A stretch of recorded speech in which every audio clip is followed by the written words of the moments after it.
The snow came in sideways that afternoon, the kind that stings your face and takes your breath before you can pull it back.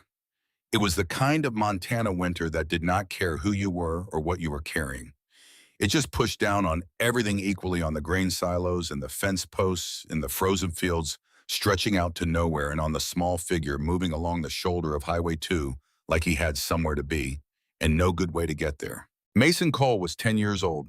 He weighed maybe 70 pounds soaking wet, which he was because the snow had worked its way through the collar of a winter coat 2 sizes too big for him.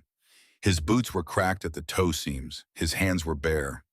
His fingers had gone from red to a color that was not quite right anymore, but he kept them wrapped around the thing in his right hand the way another kid might hold a flashlight in the dark. It was a key, a single Harley-Davidson key worn down to a shine on the bow where a thumb had rubbed it 10,000 times. The key ring it used to hang on did not exist anymore. The ring had broken back in September, and his mother had put the key in a drawer and cried when she thought he was sleeping. Mason had taken it out of the drawer 2 weeks ago. He had been carrying it ever since because carrying it felt like the only thing left that made sense. He did not look at the road signs. He knew where he was going. He had walked past the grain silos twice before in his life, once with Hisden and once without. And both times the silos had looked the same, big and gray and indifferent, pointing up at a sky that was not listening.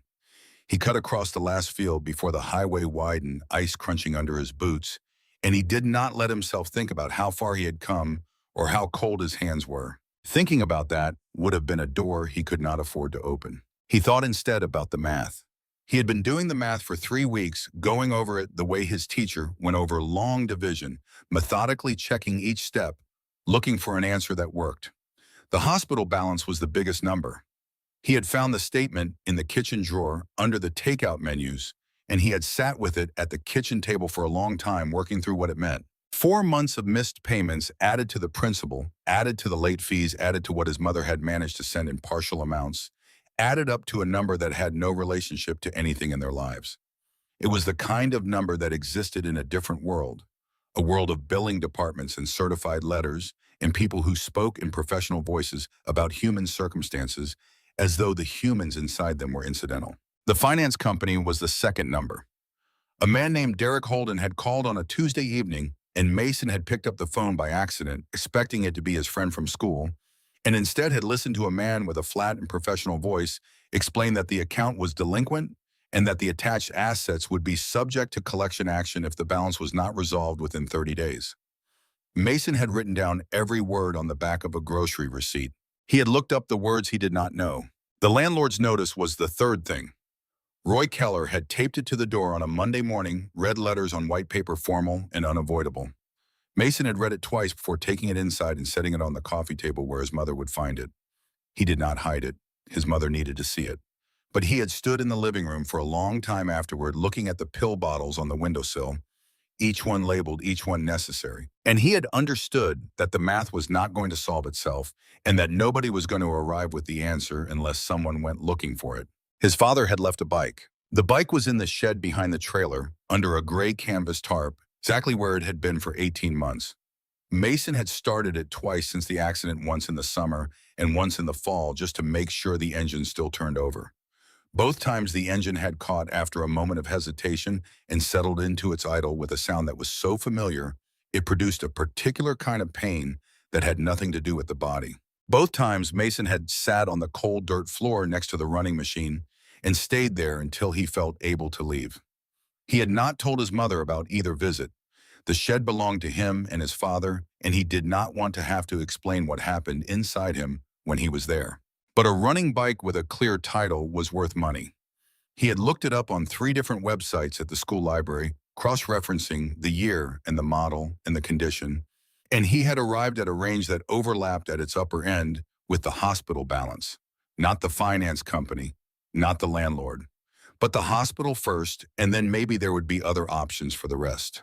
The important thing was to do something before Friday arrived and turned every bad outcome from a threat into a fact. He had made the decision on a Thursday night, lying in his bed, listening to his mother cry quietly in the kitchen after a phone call. He had lain there for 20 minutes, counting the things he could hear: the dripping of the bathroom faucet, the wind finding the gap in the window frame. His mother's careful, controlled sound that meant she was trying very hard not to be heard. Then he had gotten up and gone to the drawer and taken out the key. He had not told her he was going. He had left a note on the kitchen table that said he would be back. He had not said where. He had walked out into the snow before the sun was fully up and had not looked back at the trailer because looking back would have made it harder to keep moving forward. The Ridgeline Diner appeared through the curtain of snow the way things appear in dreams, slowly and then all at once. A low building with yellow light bleeding out through fogged windows. A parking lot with motorcycles ranked up in rows that stretched from the door to the far edge of the lot. Maybe 60 machines, maybe a few more, long and dark and chrome heavy, each one dusted along the fenders and the handlebars with the snow that kept coming down. He had heard about this place from older kids at school, that bikers came through on this stretch of highway, that it was the kind of place you gave a wide berth to unless you had a reason to be there. He had a reason. He pulled open the door. Warm air hit him first, carrying the smell of coffee and frying oil. And underneath all of it, the particular scent of leather that has been cold and then comes inside and begins to release what it has been holding. Snow fell off his shoulders in small, quiet explosions. He stood in the entrance and let his eyes adjust. The diner was full. Every booth, every stool at the counter, every chair at every table pushed together to accommodate more chairs.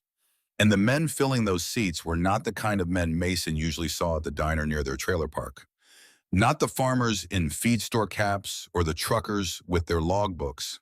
Not the mill workers who came in for the lunch special on Fridays. These men wore black leather vests with patches across the back.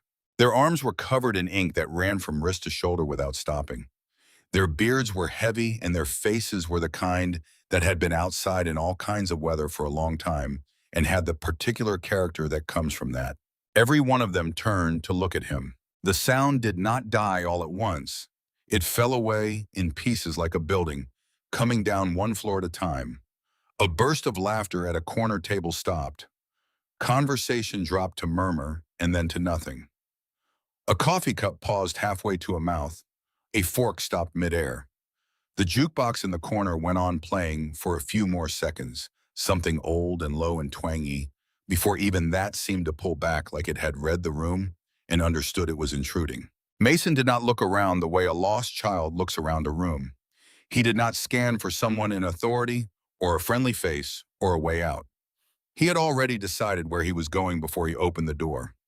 He went there now, walking straight through the silence between the tables, past the counter, toward the back of the diner, where a long table pushed against the far wall held the men who looked most like the thing he was looking for. The man at the center of that table was the one he had been walking towards since he left home. He was broad across the shoulders in a way that made the chair under him look too small for the job.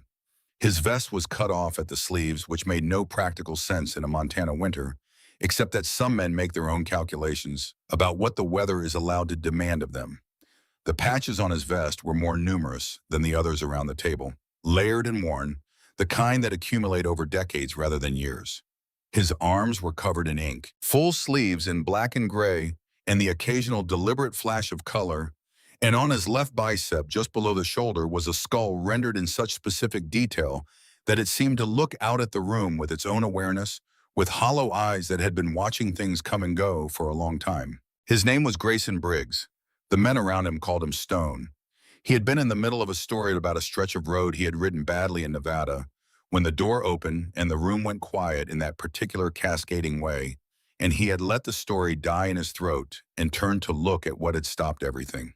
What he saw was a boy, 10 years old at most, with snow melting in his dark hair and windburned cheeks that had gone past the red of cold exposure into something raw, something the wind had been working on for a while.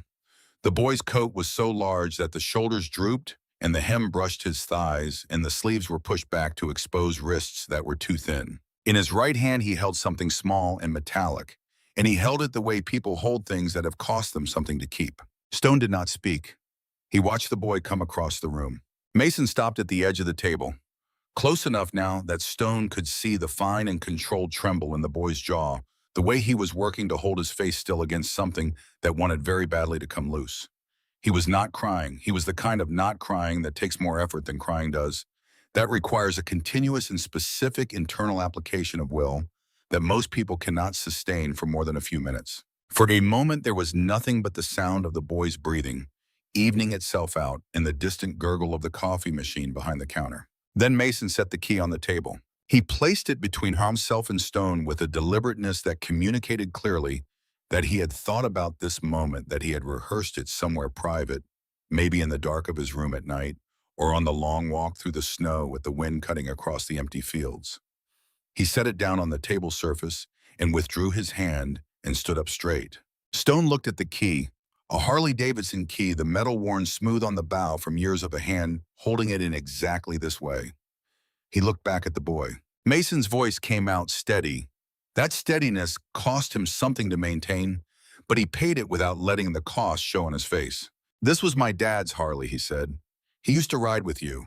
The silence changed. Something in it shifted the way the air shifts in the moment, before a storm changes direction, a subtle thing that everyone in the room felt without being able to name it precisely. Around the table, a few men glanced at one another. One or two looked towards Stone with questions in their eyes that they did not ask out loud. "My mom is sick," Mason continued. "She has a heart condition. The hospital has been calling. They are going to stop her medication at the end of the month if we do not pay what we owe. There is a man from a finance company who calls every other day. He says they are going to take anything they can. The trailer, my dad's truck, if my mom cannot prove it is paid off. There is a notice on the door at home, red letters. It says we have to be out or paid up by Friday." He paused. His fingers moved slightly at his side, a small, unconscious motion, like they wanted to reach for the key again and then thought better of it. "The bike is in the shed behind our trailer," he said. "My dad kept it up the whole time he had it. It runs. I started it twice just to be sure. I know where the title is. I looked up fair market value at the school library. I am not asking for charity and I am not trying to cheat anybody. I just need enough to cover the hospital first, and then maybe there will be options for the rest. Can you buy it, please?" What followed was not an empty silence. It was the kind of silence that has weight to it that presses down on the chest of everyone in a room. The kind that comes when something true has been said in a place where people have heard a great many things that were not true and have learned to recognize the difference. Stone did not look away from the boy's face. He had developed over many years the ability to read what people were actually saying underneath the words they were using. And what he read in Mason Cole's face was not weakness and not desperation, though both of those things were somewhere in the room. What he read underneath them was something more durable, the specific and costly dignity of someone who has been carrying something that should never have been theirs to carry, and who has carried it without complaint for long enough that the weight has started to feel like it was always meant to be theirs. He was about to speak when the sound came from 2 seats down the table, the particular scrape of a chair being pushed back on linoleum, and a man stood up. Earl Decker was 68 years old. He had been riding with the Iron Wolves MC for 31 of those years, longer than some of the men at the table had been alive. His beard had gone fully white in the past decade, and his face carried the particular lines of someone who has been outside in all kinds of weather for most of their life, and who has also made a considerable number of decisions that left marks in other ways. He had a skull tattoo on his left forearm that had faded over the decades to a soft and indistinct blue-gray, and beneath it a name in plain block letters that he had never explained to anyone at the table, and that no one had ever asked him to. He stood up and he looked at Mason Cole with an expression that nobody at that table had seen on his face before. Then he turned to Stone. A word he said. His voice was careful in a way it was not usually careful. Stone read something in Earl's expression and pushed back from the table. They moved to the narrow space near the hallway that led to the restrooms, far enough that the boy at the table would not hear them. Earl kept his voice low and even. "Jack Cole," he said. Stone looked at him without speaking. "That is Jack Cole's boy," Earl said. "You hear the surname? Cole." Stone turned to look back at the table. Mason was standing exactly as they had left him. Not fidgeting, not looking around the room, just waiting with the particular patience of someone who has learned through practice that waiting is sometimes the only leverage available to a person. "Jack Cole," Earl said again, and this time there was something underneath the name, something that had been sitting in Earl Decker for a long time without anywhere useful to go. "I knew Jack. I rode alongside him for 2 years before he left the club. And I owe that man something I have never been able to pay back." Stone waited. "Nevada," Earl said. The Laughlin Run 2009. You were not there. We got into something that should not have happened. Wrong place, wrong moment, wrong people, and things moved fast in the direction of very bad. Jack put himself between me and what was coming my way. He did not have to do that. There was no rule that required it, no obligation, no code beyond the simple fact that he was riding next to me and he decided that mattered. He took it instead of me. And then he laughed about it afterward, the way you laugh about something that was a nothing, the way you laugh when you want to make clear that no thanks are required and none would be accepted. Earl looked back toward the table where Mason waited. I never squared it with him, Earl said. Life kept moving. He left the club. I heard he had gotten married and settled down, had a kid, was doing timber work up in Montana. I figured he was fine. I figured our roads would cross again someday, and I would be able to sit across from him and say what I needed to say. And then I heard about the accident. His voice went flat on that last word, the way voices go flat when the thing they are trying to describe is simply larger than the word allows. I never went to find his family, Earl said quietly. I told myself it was because I did not want to intrude on people who were grieving and had their own established life. The honest version is that I did not know how to arrive without what I owed him, and I could not figure out what form that debt could take now that he was gone. So I stayed away. I told myself that was the respectful thing, and I let myself believe it. He looked at Stone. That boy out there is Jack Cole's son, he said. He just walked 2 miles in a Montana blizzard. He came here to sell his father's motorcycle so he could pay his mother's medical bills. He is 10 years old, and I have been sitting in that diner for 3 hours, waiting out a snowstorm, thinking about nothing in particular. Stone turned back toward the table. Mason stood in the warm light of the diner, small in his enormous coat, with that controlled and costly composure that was the most remarkable thing Stone had seen in a long time. Remarkable not because composure was unusual. Remarkable because it was there in a 10-year-old boy who had walked here through a blizzard. Stone walked back to the table and sat down. He folded his hands on the table in front of him in the way a man does when he has decided something and is done with the process of deciding. What is your full name, he said. Mason Cole, the boy said. His eyes came up to meet Stone's directly. Stone nodded slowly. He said the name quietly to himself. Cole, the way you repeat something you have been carrying in the back of your mind without knowing it was there. Then he said, how long ago did your dad pass? 18 months, Mason said. Stone's jaw tightened by a fraction. He did the arithmetic without wanting to. 18 months ago, he had been inside 60 days for a registration matter that had compounded through a chain of decisions into something worse. He had gotten out 14 months ago. 14 months, which meant there had been 4 clear months, 4 months during which a man could have driven out to look up where Jack Cole's family had settled and knocked on their door. He had not done that. He had told himself there was no particular urgency, that Jack had been gone from the club for years and had his own life built, and that his family probably did not want a stranger in leather appearing on their doorstep with some vague sense that he owed them something. He had told himself that reasonable-sounding story and had moved on through 14 months of other things. He looked at Mason Cole across the table and understood something with complete clarity. This was not a stranger's child. This was the bill coming due on 4 months of inaction, arriving tonight in the form of a 10-year-old who had done the arithmetic that the adults around him had not done and had walked through a blizzard to present his findings. The waitress appeared at Mason's elbow without being summoned. She was a small woman with a gray bun at the back of her head and the manner of someone who had spent decades in a diner and developed an instinct that was better than any training. She set a mug of hot chocolate on the table in front of Mason and pulled out her pad. What do you want to eat, hon? She said, and her voice had the particular gentleness of a woman who has raised children and can recognize a hungry one from across a room. Mason opened his mouth.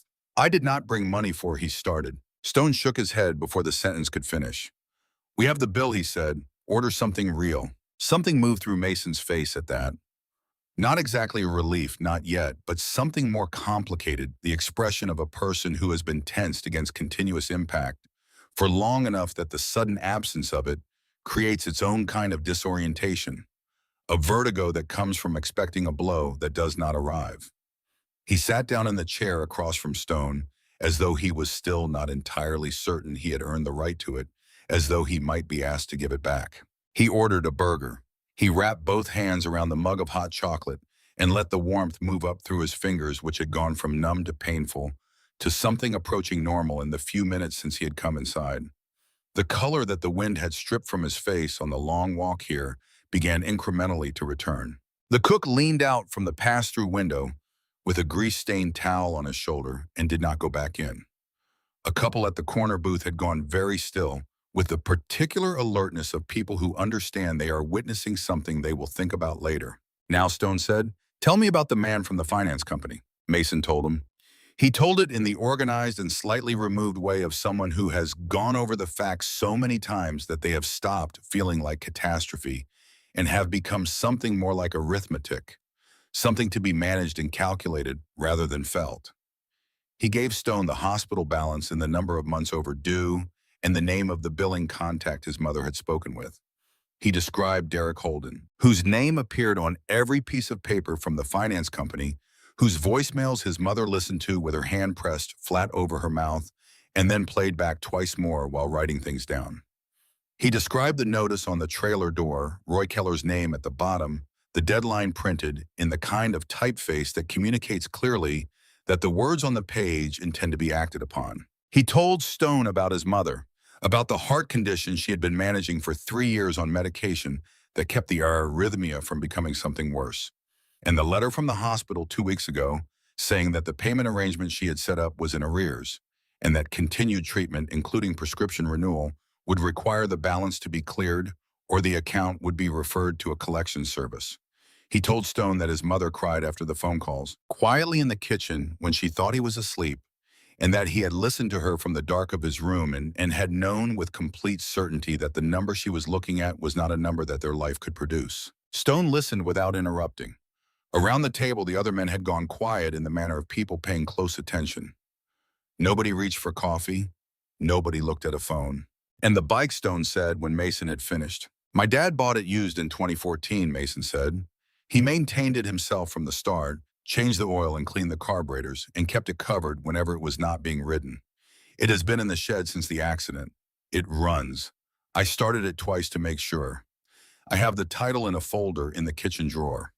I cross-referenced the make and model and year and condition against listings I could find online, and I have a fair price in mind.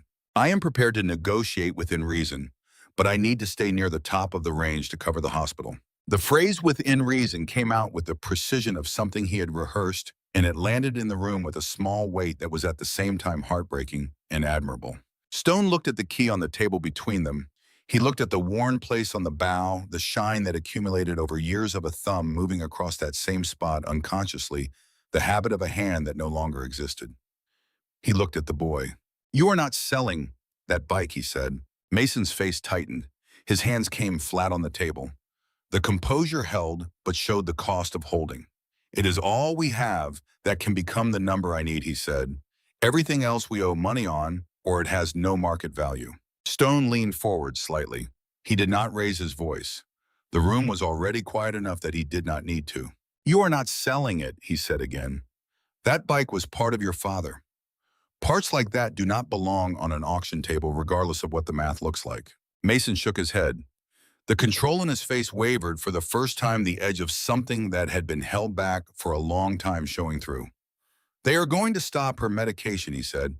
"She needs those pills every day.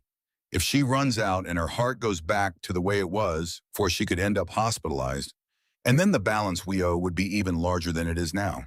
I have run the numbers from every angle I can find, and the bike is the only path that leads to a different outcome." Stone held his eyes. He said, "Listen, you walked here, 2 miles in a Montana blizzard, 10 years old, with a plan and a price and a key in your hand. You found a resource, you made a plan, you executed it alone in difficult conditions. That is not what a child does. That is what a person does when the walls are closing and they have decided they are going to do something about it rather than wait for something to change." Mason said nothing. He was listening very carefully. Stone said, "You came to the right place. Your father rode with people in this room. That means something to us that does not have an expiration date. You are not a stranger asking for charity. You are family asking us to do what family does." He paused. "And what family does," he said, "is show up." Around the table, nobody moved. Nobody spoke. The words "show up" sat in the room among all those men, and nobody felt the need to add anything to it. Stone said, "Here is what is going to happen. You are going to sit there and finish that burger. You are going to tell me every name and every number and every piece of paper that has been coming through your door. The hospital, the finance company, the landlord. Everything you know, and then we are going to go for a ride." Mason opened his mouth. Stone said, "You handled your end. You identified a problem, identified a resource, made a plan, and executed it under conditions that would have stopped most adults. The fact that the resource turned out to be something different from a straightforward transaction does not mean the plan failed. It means the plan led somewhere better than you expected. That is not failure. That is the plan working exactly the way good plans work." Something shifted in how Mason was holding himself. Not ease, not yet, but a different quality of tension. The kind that comes from engagement rather than bracing. He ate the burger. He answered every question with the precision and organization of someone who had been preparing for this conversation, even though he had not known exactly what form it would take. He gave Stone names and amounts and dates. He described the phone calls and the letters in the specific language Derek Holden had used on the voicemails his mother saved. He gave them the name of the billing supervisor at the hospital and the approximate wording of the letter they had received. He described the notice on the door, the typeface, the deadline, Roy Keller's signature at the bottom. Vance Locke, sitting 2 seats down the table, listened to all of this and made notes. Vance was 44 years old, lean and quiet, with a full-sleeve tattoo on his left arm and a pair of reading glasses he kept folded in his vest pocket that most people around the table had never seen him produce. Before 12 years with the Iron Wolves, he had spent 8 years as a financial crimes investigator for the state of Wyoming.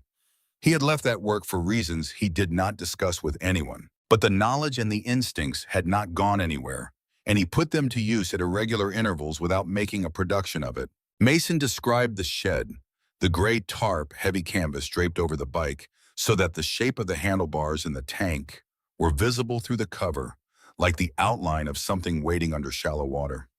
The smell when you open the shed door, oil and coal wood, and something else underneath that he could not name in words, but that lived in the center of his chest whenever he thought about it. A smell that was also a feeling, that belonged to his father's particular way of caring for things he valued. He described starting the engine, the way it had caught after a moment of uncertainty on both occasions, the idle that had found its rhythm, the same way it always had familiar, in a way that went past Mason's own experience of it and into something older, something that lived in the sound itself. When he finished, Stone picked up the key from the table and held it out. "You keep this," Stone said. "It is not part of any transaction. It belongs with you." Mason took it back. He held it in his palm for a moment, feeling the familiar weight, the worn shape of another hand's years of use. Then he put it in his coat pocket. Stone pushed back from his chair and stood. Around the table, the movement was mirrored without any instruction being given, the unhurried and coordinated way of people who have spent enough time together that certain signals do not need to be explained. Stone looked at Mason. "When we walk out of here," he said, "you are going to ride with me. On the bike, not in a truck bed, not on the sidelines. With me." Mason looked at him. Then he looked at the table, at all the men standing, the leather and the ink and the faces that had been through a great many different kinds of roads. "Yes, sir," he said. Stone raised 2 fingers, and around the diner chairs scraped back from tables the rustle of leather, the clink of keys, the low murmur of men checking on one another and preparing to move. The jukebox was still playing. Nobody fed it more quarters. It played to itself. The waitress stood at her counter with her hands folded and her eyes doing something they had not done in a while. The cook had not gone back to the kitchen. Mason stood and put on his enormous coat. The snow in his hair had melted to droplets. Stone took a spare jacket from the hook near the door, heavy and fleece-lined sized for a grown man. He held it out. "Arms in," he said, his voice matter-of-fact, but his hands careful as he helped the boy into it and zipped it to the chin. Mason let his face settle into the collar for just a moment. The smell reached him before the warmth did, leather and cold air and engine oil and something underneath all of it that he recognized without being able to say from where, something that was also in the shed and also in the key and also in the space where his father used to stand when he talked about the road. He breathed it in once. Then he stood straight. Outside, the parking lot filled with the sound of engines waking up one by one, a low rolling thunder that built on itself until it was less like noise and more like a change in the atmospheric pressure. Something felt in the sternum before it was processed as sound. Headlights came on across the lot, 60-odd beams cutting through the falling snow in long, pale columns. The whole lot seemed to lean into what it was becoming. Stone swung his leg over his Harley and tapped the seat behind him. Mason climbed on.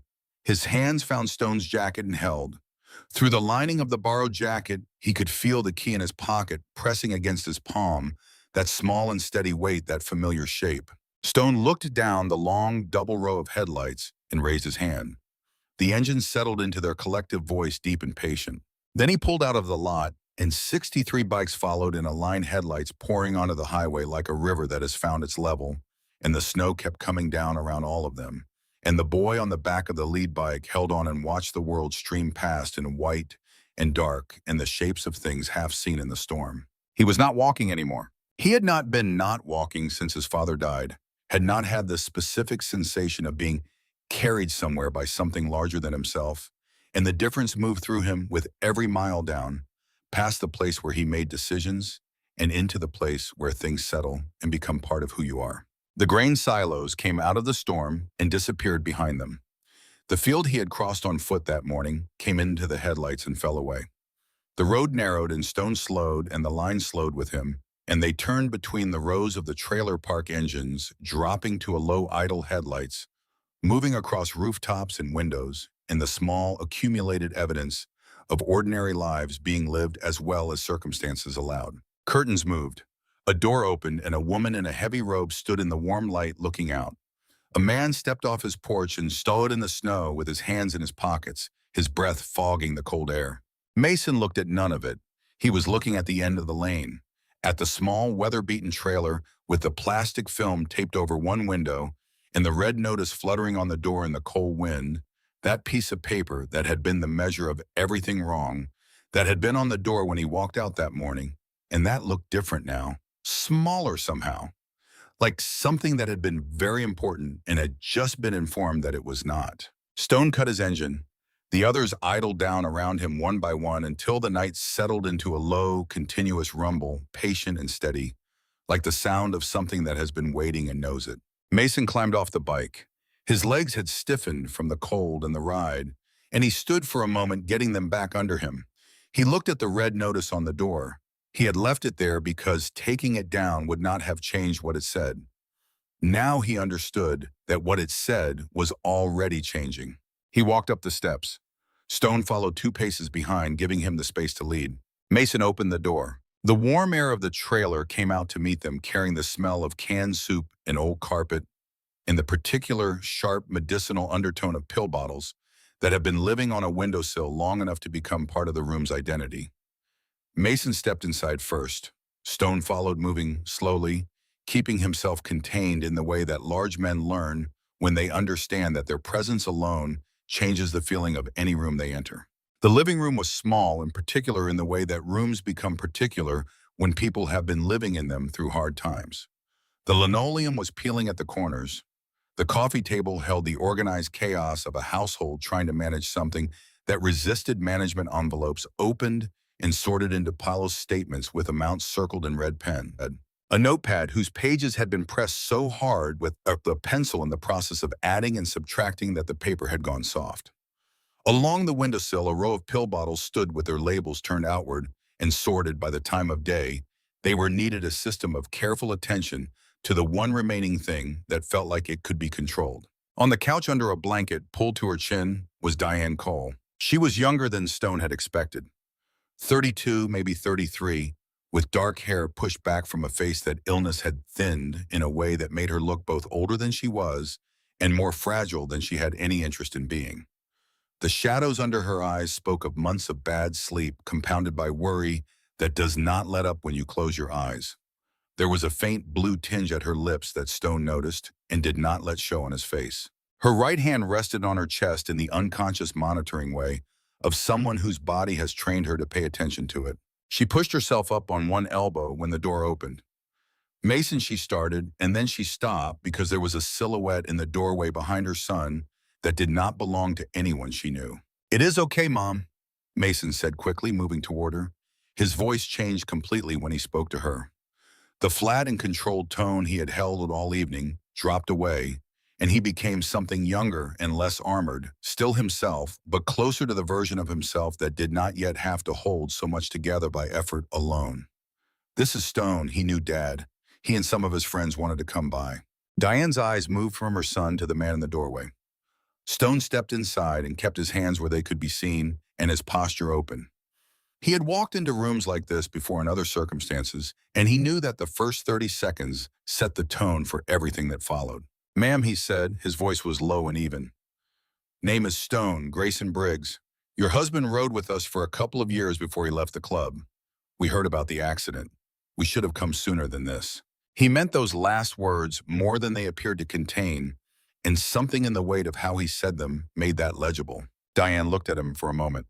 "You are from the Iron Wolves," she said. It was recognition, not a question. "Yes, ma'am. Jack talked about you," she said. "About the club. He said you were brothers." "We were," Stone said. "We still are, which is why we are here tonight."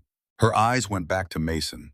She read her son in the way that mothers read their children, not just the surface, but what was underneath it.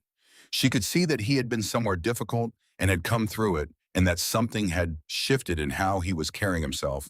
And she could see that whatever had happened tonight was not small and was not reversible. She looked at Stone again. Her voice was careful. "I do not want my son involved in things he cannot understand," she said. Stone said, "I respect that. And I want to be honest with you about what we are and what we are not. We are not a charity and we are not saints, and we have never claimed to be either. But your husband was part of our family, and where we come from that does not have an expiration date. We are here because he mattered to us and because you matter because he did." Mason said, "Mom, just let Vance look at the paperwork on the table. That is all, just that." Vance Locke had come in behind the others and was standing near the hallway with his reading glasses already out of his vest pocket, waiting for whatever permission was going to arrive. Something moved through Diane's face. It was not surrender. It was the particular recalibration of a parent who has looked at her child and recognized that the person in front of her has already moved past the age where they can be simply overruled, and that the person in front of her has already done something brave and difficult on behalf of both of them, and that she owes him at minimum the willingness to see where it leads. She nodded, once small but real. Vance came to the coffee table without ceremony and began moving through the stack of envelopes and statements with the organized efficiency of someone who knows exactly what they are looking for and can find it without making a production of the search. Mason watched him work for a moment. Then something stirred in the back of his mind, a memory of an afternoon 2 months ago when he had been looking for something else entirely and had opened the closet and seen a familiar green box behind a row of folded blankets. "Hold on," he said. He went down the hallway. The others waited. Diane watched the opening. He came back carrying a green metal box with a latch clasp painted the particular faded green of hardware store document boxes from a couple of decades ago. He set it on the coffee table and clicked open the latch. "Dad kept this in the closet behind his things," Mason said. "I went through it after he died. I did not understand most of what was in it at the time. But there is a folder in here from the finance company, from when Dad first signed the loan. I thought about it just now when you started talking about what Holden was legally allowed to do." Vance took the folder and opened it. He read. He removed his glasses, cleaned the lenses on his shirt with the careful attention of a person who wants to be certain of what they are seeing, replaced them, and read the same section again. Stone watched Vance's face. Vance set the original folder down beside the most recent billing statement from Holden and Associates. He placed them side by side on the coffee table and studied them both in the lamplight without speaking for nearly a full minute. Then he looked up. The original loan agreement, he said in the voice he used when he was presenting findings rather than discussing them, shows an interest rate of 6.2% compounded annually with a fixed payment schedule laid out across the term of the loan. The billing statements Holden has been sending to this household for the past 14 months show an effective interest rate of just over 19% with penalties compounded monthly. The room was very quiet. The original agreement, Vance continued, contains a clause on page 3 that explicitly limits the lender's right to modify the interest rate without obtaining written consent from the borrower. He turned to the relevant page and set it face up on the coffee table beside the billing statement. There is no written consent in this folder. There is no written consent anywhere in these documents. There is no record of any modification being agreed to by Jack Cole or by his estate or by his wife. He looked at Diane directly. The amount Derek Holden has been claiming is owed, he said, is not the amount that can legally be claimed under the terms of the agreement your husband signed. The actual principal balance calculated correctly under the contracted rate of 6.2% is approximately 40% of what you have been billed. The remaining 60% represents interest charged at a rate 3 times what the contract allows applied without any legal authorization to do so. Diane stared at the 2 documents on her coffee table. She had spent 14 months receiving those billing statements and listening to Derek Holden's voice on the telephone, explaining that the balance was what the balance was, and that the agreement gave him every right to the numbers he was charging her. She had believed him because she did not have the knowledge to dispute him, and because a person who is exhausted and under financial pressure and without anyone to sit beside her and read a contract will often believe what they are told when it sounds sufficiently official. He lied to me, she said. He applied a fraudulent rate, Vance said. Whether he characterizes it as an error or an interpretation is a matter for lawyers and potentially for the Montana Department of Justice. What I can tell you with certainty is that what he has been doing is not legal under the contract your husband signed. Mason had been standing at the edge of the coffee table reading both documents side by side with a focus that was notable in a 10-year-old. He looked up at Stone. He counted on nobody checking the original, Mason said. He figured nobody would pull the folder. Vance said, that is the pattern with this kind of practice. It continues until someone does exactly what you just did. Stone looked at Mason. You found that box, he said. Mason said, I just remembered it was there. Stone said, you remembered it at the exact moment it mattered. There is no just about it. He turned to Diane. We are going to the hospital tonight to settle the medical balance. Then we are going to deal with Holden. Tomorrow morning we will talk to your landlord. You are not going to lose this place. Diane looked at him the way a person looks at something they want very much to believe and have learned to be careful about wanting. What does this cost us, she said. Stone shook his head. Your husband stood between one of our brothers and something that was coming for him. He chose to do that without being asked and without looking for anything in return. That is not a debt you pay back with interest. That is a debt you settle when you find the place to settle it. She was quiet for a moment. Then she said, Jack used to say that if anything ever happened, I should know I could call the club. He said it like he expected me to roll my eyes, and I usually did. I thought he was half joking. He was not joking, Stone said. Outside through the frost on the window glass, the shapes of motorcycles and men were visible in the dark, the low idling sound, a constant undercurrent beneath the night. How many of them came? Diane asked quietly. Enough, Stone said. She looked at her son. He looked at her steadily with the directness he had been building all his life, and that had arrived fully tonight, and in that look was everything he could not quite say, that he had gone out and done the only thing he could think of, and had found something none of them knew was there to be found, and that he needed her to let it be true. Okay, she said. The word was quiet and small and held considerably more than its size. Stone stood.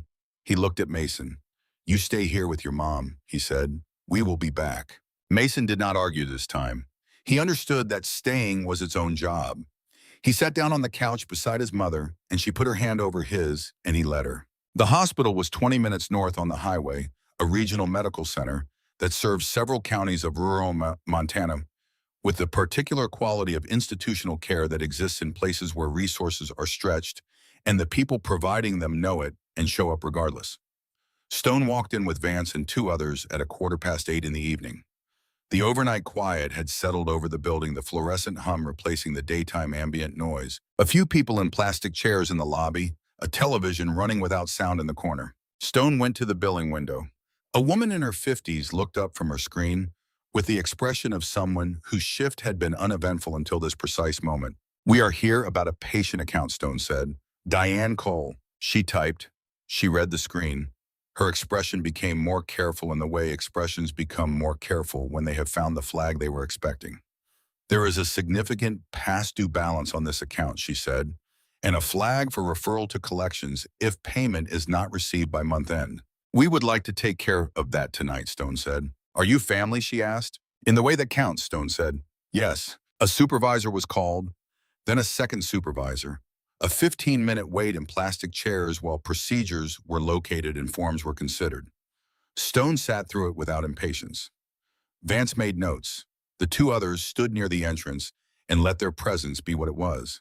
The supervisor who eventually came out was a woman in her 40s with the efficient composure of someone who has learned to manage situations that do not appear in the training manual without letting them derail the rest of her evening.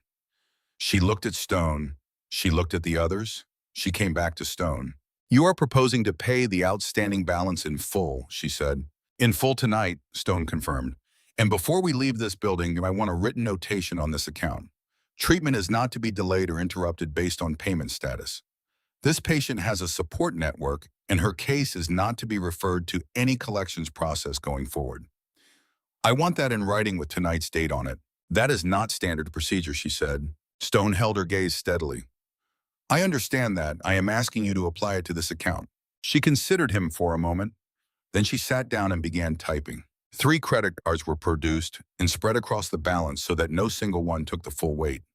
Stone watched the numbers on the billing screen change with the complete attention he gave to anything that mattered. When the balance reached 0, he exhaled once slowly through his nose. The supervisor printed documentation. Stone read it, passed it to Vance, waited for Vance's nod. Then he signed. "If anyone contacts this office about this account going forward," Stone said, pulling on his jacket, "they are referred to me." He placed a card on the counter. "That number is answered every time." The supervisor picked up the card.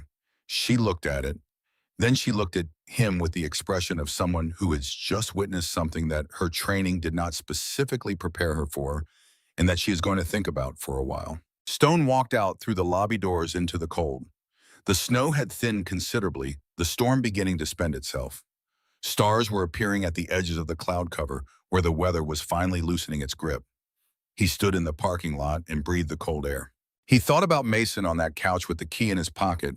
He thought about Diane's face when she said, "Okay." He thought about Earl in the diner saying, "I told myself that was the respectful thing and let myself believe it." He had made tonight one call that he should have made 14 months ago. He was not going to spend energy measuring what that delay had cost. He was going to keep moving.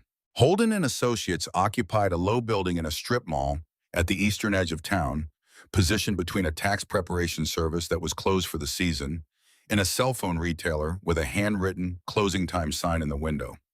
The sign above the door was backlit, and the horizontal blinds in the windows were the cheap kind. It was the kind of building designed to communicate a certain type of authority while spending as little as possible on the architecture required to do it. Stone brought 3 people this time, himself and Vance and Earl.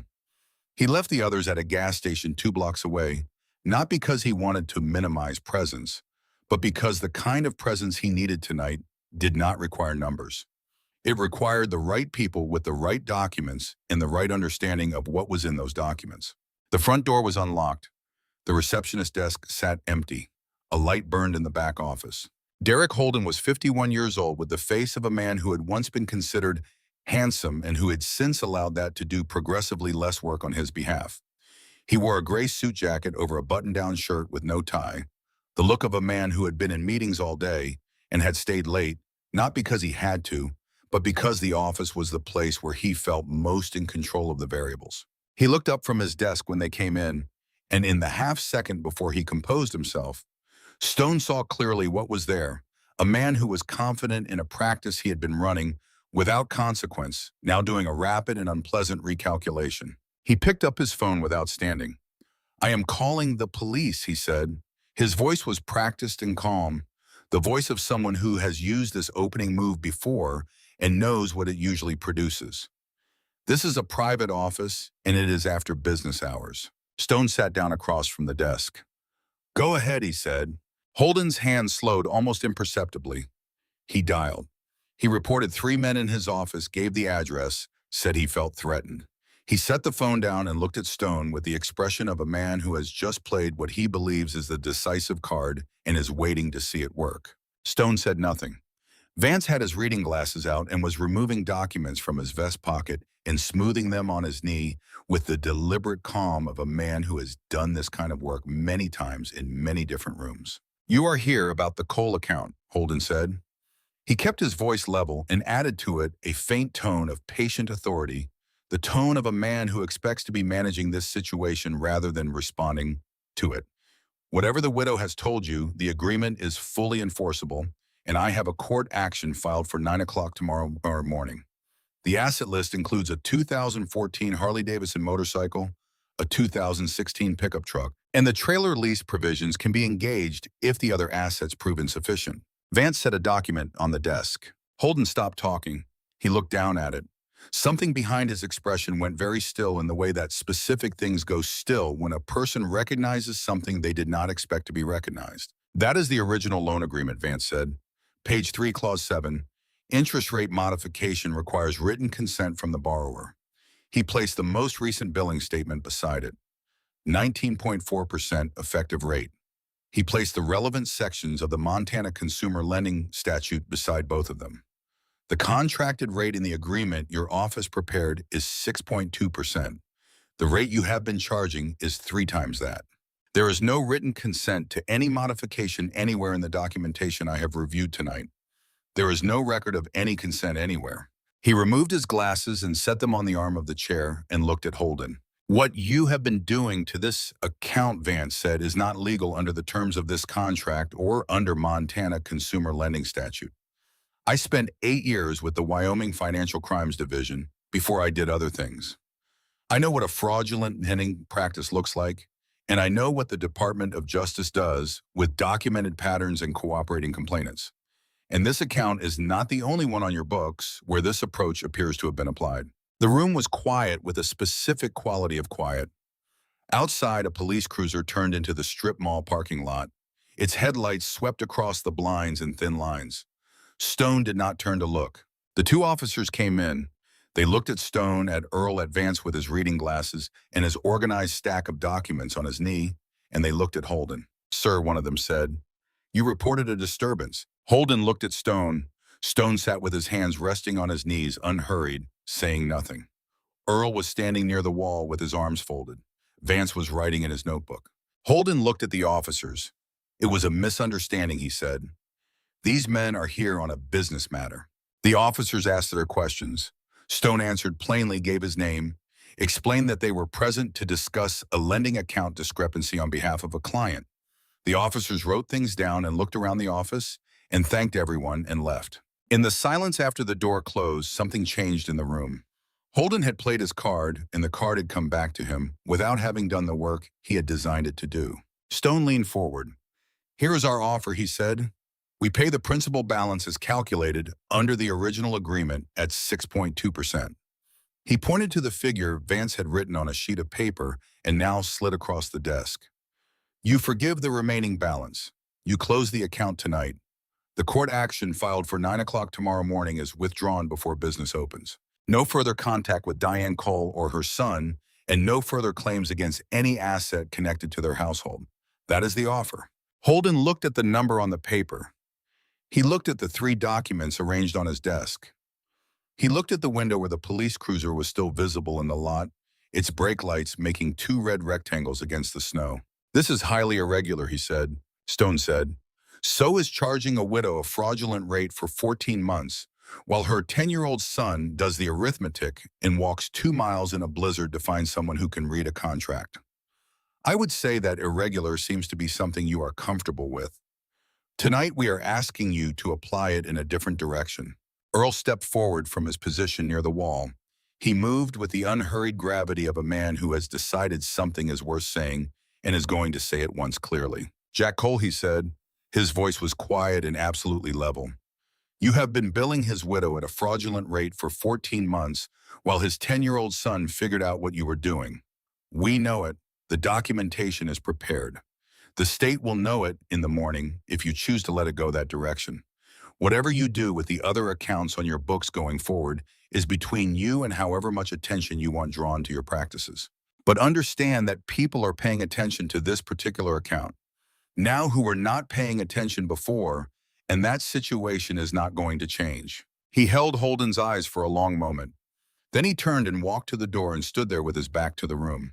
Stone produced a cashier's check from his inside vest pocket, arranged by phone during the hour they had spent at the hospital, and placed it on the desk beside the settlement agreement Vance had drafted, clean and legally thorough, uncovering the payoff of the principal balance, the forgiveness of the remaining amount, the closure of the account, and the formal withdrawal of the court action.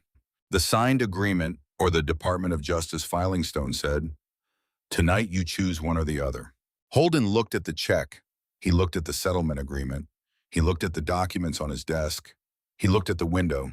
Then he picked up his pen and signed the settlement agreement, signed it the way people sign things when they have understood that the alternative is worse, without ceremony, without eye contact, setting the pen down when he was done as though he wanted to be separated from it. Stone took the signed agreement. He handed it to Vance, who folded it carefully and placed it in his vest pocket. "Good night," Stone said to Derek Holden. They walked out into the cold. The snow had thinned to almost nothing, now the storm spending its last effort somewhere east of the county. The parking lot held the quiet that settles over a place after something has been finished. Earl stood by the bikes, looking at the clearing sky. Stone came to stand beside him. After a moment, Earl said, "I should have come sooner." "After the accident?" "Yeah," Stone said. "I kept telling myself there would be a right moment," Earl said. "A way to show up that did not make it obvious how much time had passed." Stone said, "You showed up tonight. That is what you did." Earl was quiet for a moment. Then he said, "There is something you need to know about why Jack really left the club. And I think it is something Mason needs to hear." Stone waited. Earl told him. He told it carefully and completely. He told Stone about the legal situation Stone had been entangled in years before the jail sentence. The hearing where character testimony had carried significant weight, and where Jack Cole had provided that testimony without being asked, without calculating the cost, without being owed the favor. He told Stone about the threat that had come to Jack afterward from people associated with the other side of that situation, quiet and specific, and not the kind of thing you could report or easily ignore. He told Stone that Jack had made a decision in the space of a few days, quickly and without discussion with anyone, that his family was safer if he removed himself completely from any association with that world. He had not explained this to Diane. He had come home and told her he was done with the road and had gone to work in the timber, and had never supplied the real reason in terms that were fully true. Stone stood and listened without interrupting. When Earl finished, Stone was still for a long time, looking at the sky, where the stars were coming through in the gaps between the last of the clouds. "He protected them," Stone said. "Every day after that," Earl said. "Every morning he got up and went to those woods and came home to that trailer, and he was making the same choice again. Not once, every single morning. He was choosing that life over the other life, and doing it deliberately and without telling anyone that it was a deliberate choice." Stone said, "That boy thinks his father walked away from who he was." Earl said his father was choosing who he was going to be. Every day. He kept making that choice until a tree came down. They stood in the cold for another minute, with the sound of their own breathing and the distant hum of the highway. Stone said both of them deserved to know that. They rode back. A smaller group now, engines quiet through the sleeping streets, and pulled back into the trailer park to find Mason on the porch steps, coat zipped to the chin, watching the road for their return with the patient attention of someone who has decided that useful waiting is different from anxious waiting, and who has chosen useful. Stone climbed the steps and sat down beside him on the top step. The boards creaked and settled under their combined weight. "Hospital is paid," Stone said. "Balance is zero. There is a written notation in the file that her treatment does not get interrupted." Mason was still. "Holden signed the settlement agreement tonight," Stone continued.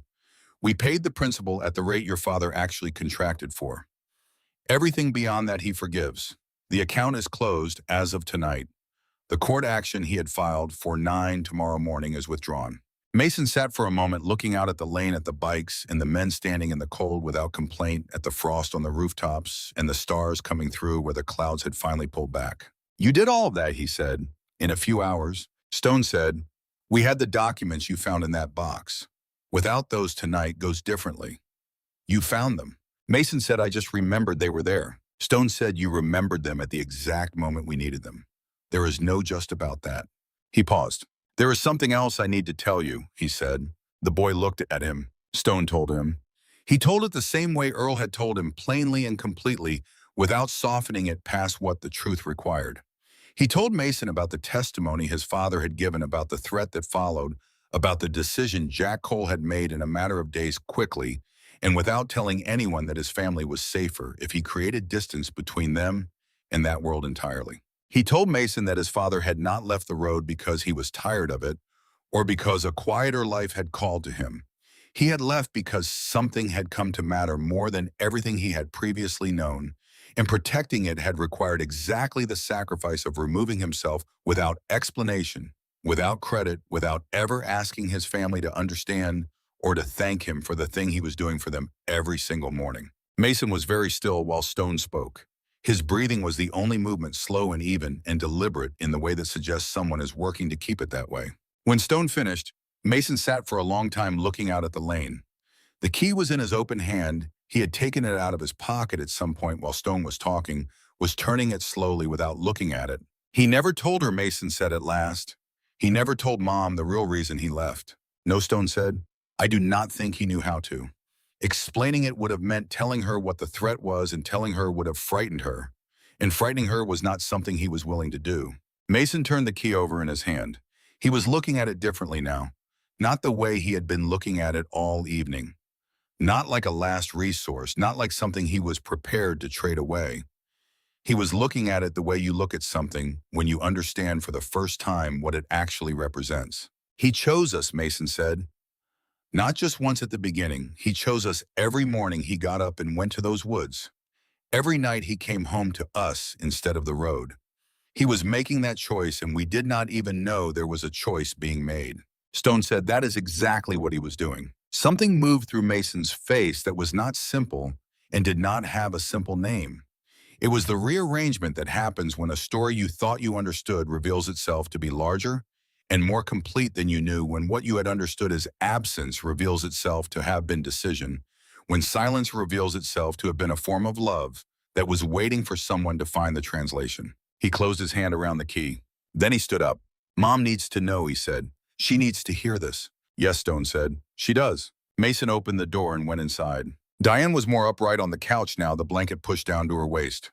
She had taken a brief call from the hospital billing department, confirming what Stone had arranged, and the call had left something different in her face. Not simple relief exactly, but the specific look of someone who has been braced against a wall for so long that when the wall moves, they need a moment to rediscover what standing without it feels like. She looked at her son in the doorway and at Stone behind him, and she read what was coming the way she read everything about Mason, not just from the surface, but from what was moving underneath it. Mason sat down on the couch beside her.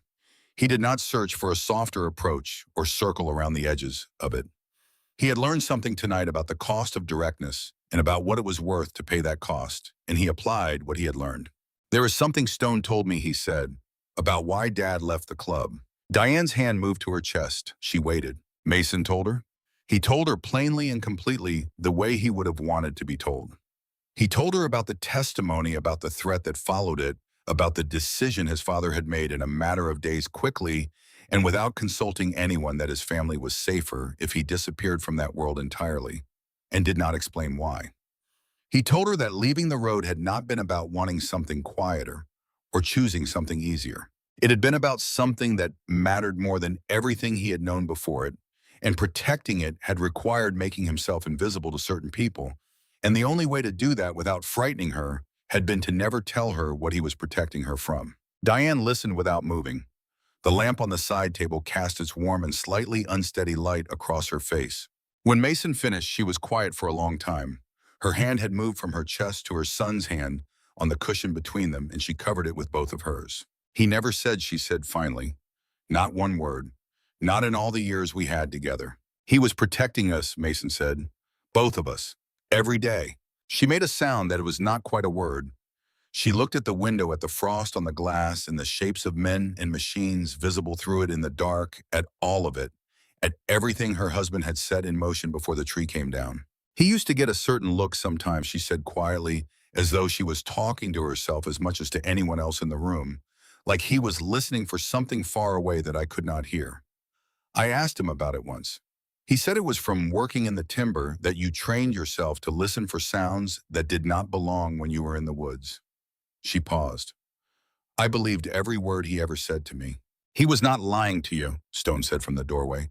He was managing what you needed to know at a given time. Those are different things. Diane looked at Stone. Are they? She said. Her voice was not angry, it was genuinely asking. Stone thought about it honestly before he answered. He said it is what men do when they love something more than they love being understood. The room held that for a moment. She looked at Mason. At this boy who had done the arithmetic and found it wanting and walked 2 miles in a blizzard and stood in a room full of strangers and asked them for exactly what he needed, and who was now sitting beside her, telling her the truest thing she had ever heard about his father. He chose this, she said. Every morning he came home to us, he was choosing. Mason said every single day, without ever letting on that it was a choice. She reached up and put her hand against the side of his face. He did not pull away. He did not deflect it. He sat with his mother's hand against his face in the warm and slightly flickering light and let the evening settle into whatever it was in the process of becoming. You sound like him, she said softly. More every month. They sat together for a while after that without pressure to move, talking about Jack in the way that people talk about someone when they are no longer in danger of breaking, about the way he laughed at his own jokes before he finished telling them, about the Saturday mornings when he made breakfast with complete confidence and questionable results and ate his own cooking without complaint, about the shed and the particular sound of the engine on the days he started it just to hear it run, and how he would stand in the doorway of the shed afterward with his hands in his pockets, looking satisfied with something that was not just the engine. Stone stepped outside after a while to give them the room. Earl came to stand beside him on the porch. She knows, Stone said. Earl nodded. Good, he said. There is one more thing tonight, Stone said. Earl said Roy Keller. Stone said, I am not waiting until morning. Earl pushed off the porch railing. Let us go, he said. Roy Keller lived at the front of the trailer park in a proper house with a porch light that stayed on through the night and a pickup truck in the drive and a furnace that could be heard from the porch when the wind dropped. He was 70 years old, a former school teacher who had inherited the park from his brother-in-law 9 years ago and who managed it with the careful wariness of someone who had accepted a responsibility they had not fully anticipated. He had given Diane 3 extensions on the rent already, the last 2 without being asked. But he had a mortgage and property taxes and a furnace that was going to need replacing, and there were limits to how long good intentions could span the distance between those things. He was still awake when Stone knocked. The sound of the television was audible through the door, and the porch light was on, and he came to the door within a minute. He opened it and looked at Stone and Earl on his porch in the cold, and his expression moved through its stages: alarm, and then caution, and then something more settled, the expression of a man who has been expecting some version of this conversation and has had time to think about what he wants to say in it. I saw the bikes come in earlier, he said. I figured someone would be by eventually. We are here about the coal trailer, Stone said. The notice on the door. Roy Keller stepped back from the door.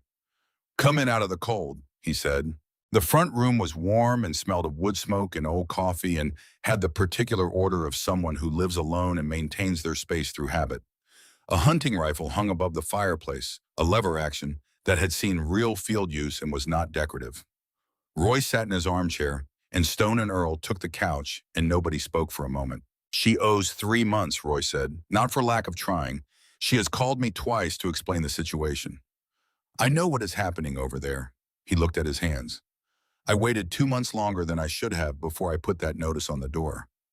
I did not want to do it, but I have my own obligations, and I could not carry it any further on my own. Stone reached into his jacket and set an envelope on the coffee table. That covers 3 months past due and 4 months forward, he said.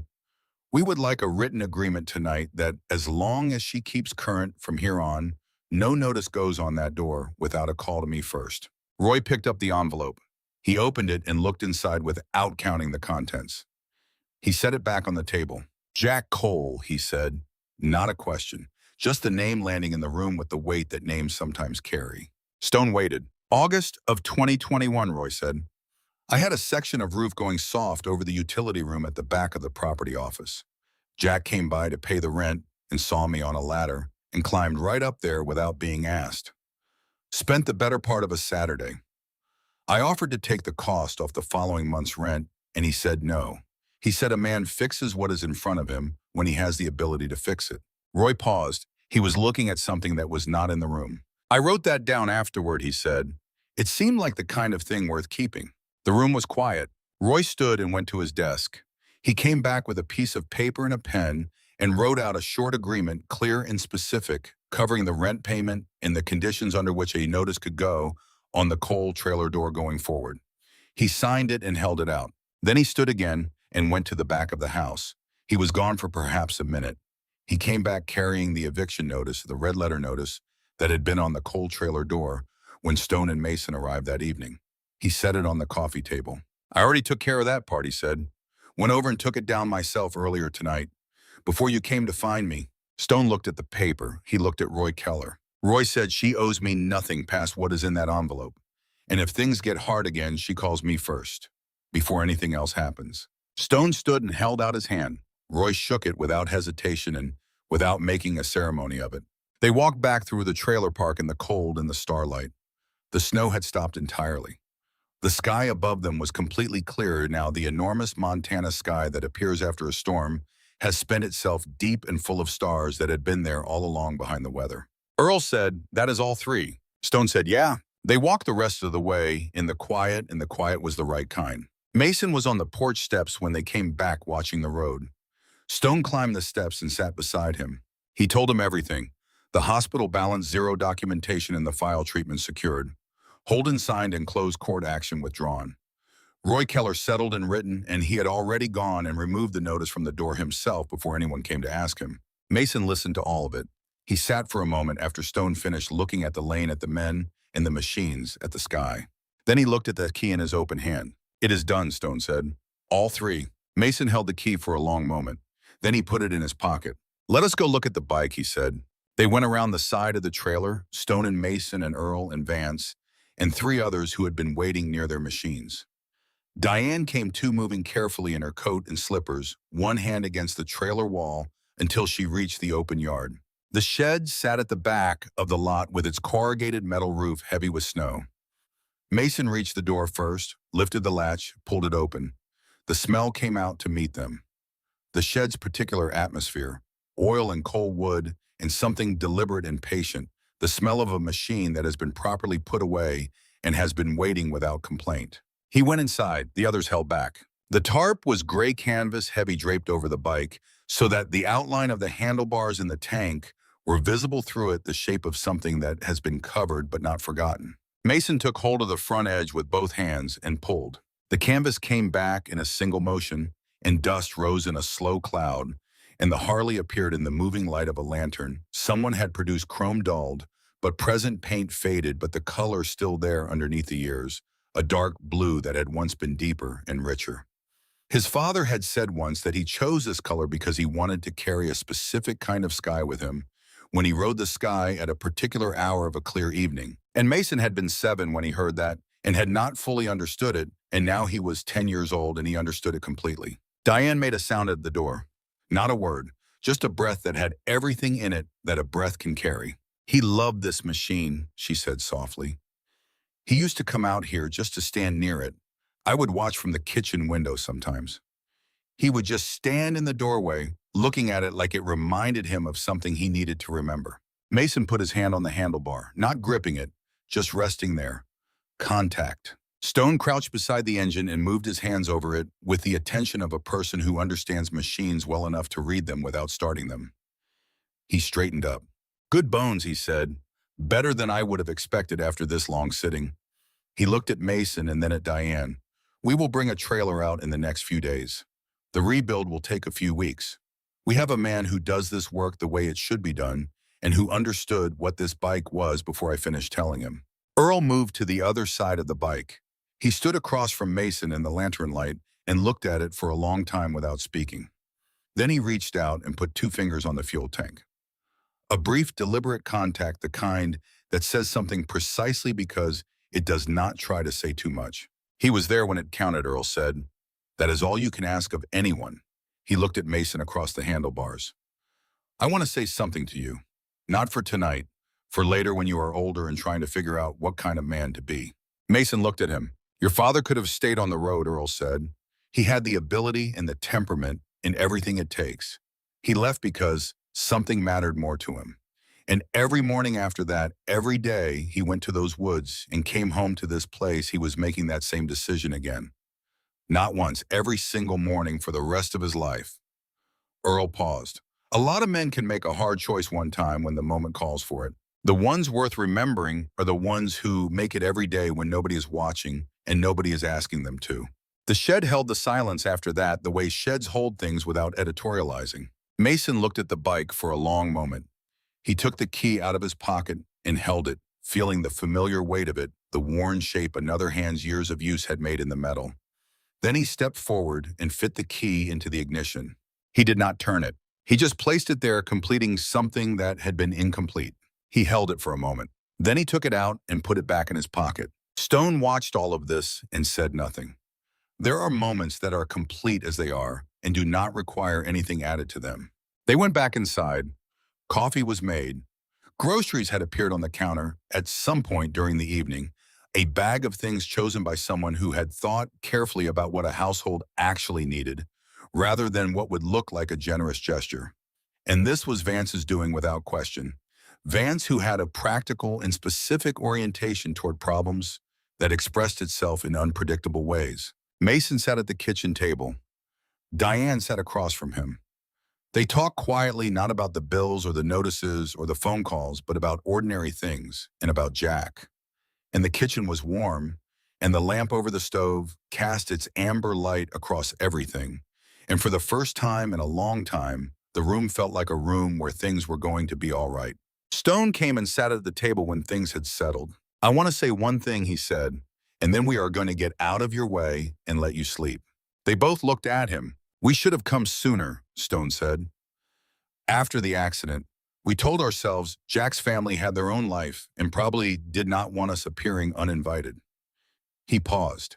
"The honest version of that is that we did not know how to do it right, and so we did not do it at all. Tonight, a 10-year-old boy made it impossible for us to keep not doing it." He looked at Mason. "You did not just get us here," he said. "You made it impossible for us to keep looking the other way. That is not nothing. That is the kind of thing that changes people." Mason looked at the table for a moment. Then he looked up and said nothing because there was nothing that needed to be said. Stone said, "We are not going to be strangers going forward. That is not a promise or a favor. It is just what should have been true all along."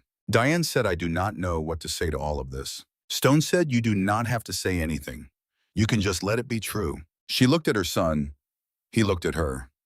The particular wordless conversation of two people who have been each other's whole world through a hard season and who are standing now on the far side of it, not alone. The evening wound down the way evenings do after large things. Jackets were zipped. Brief exchanges near the door, the quiet, comfortable kind. Stone stood at the threshold. "We will be in touch about the bike," he said. "A few days for the trailer, a few weeks for the rebuild. I will call before we come." Diane said, "Thank you," two words that were not adequate to what she meant by them, and both of them understood that, and neither of them tried to fix it. Stone looked at Mason one last time. "You keep that key safe," he said. Mason patted his pocket. Stone nodded.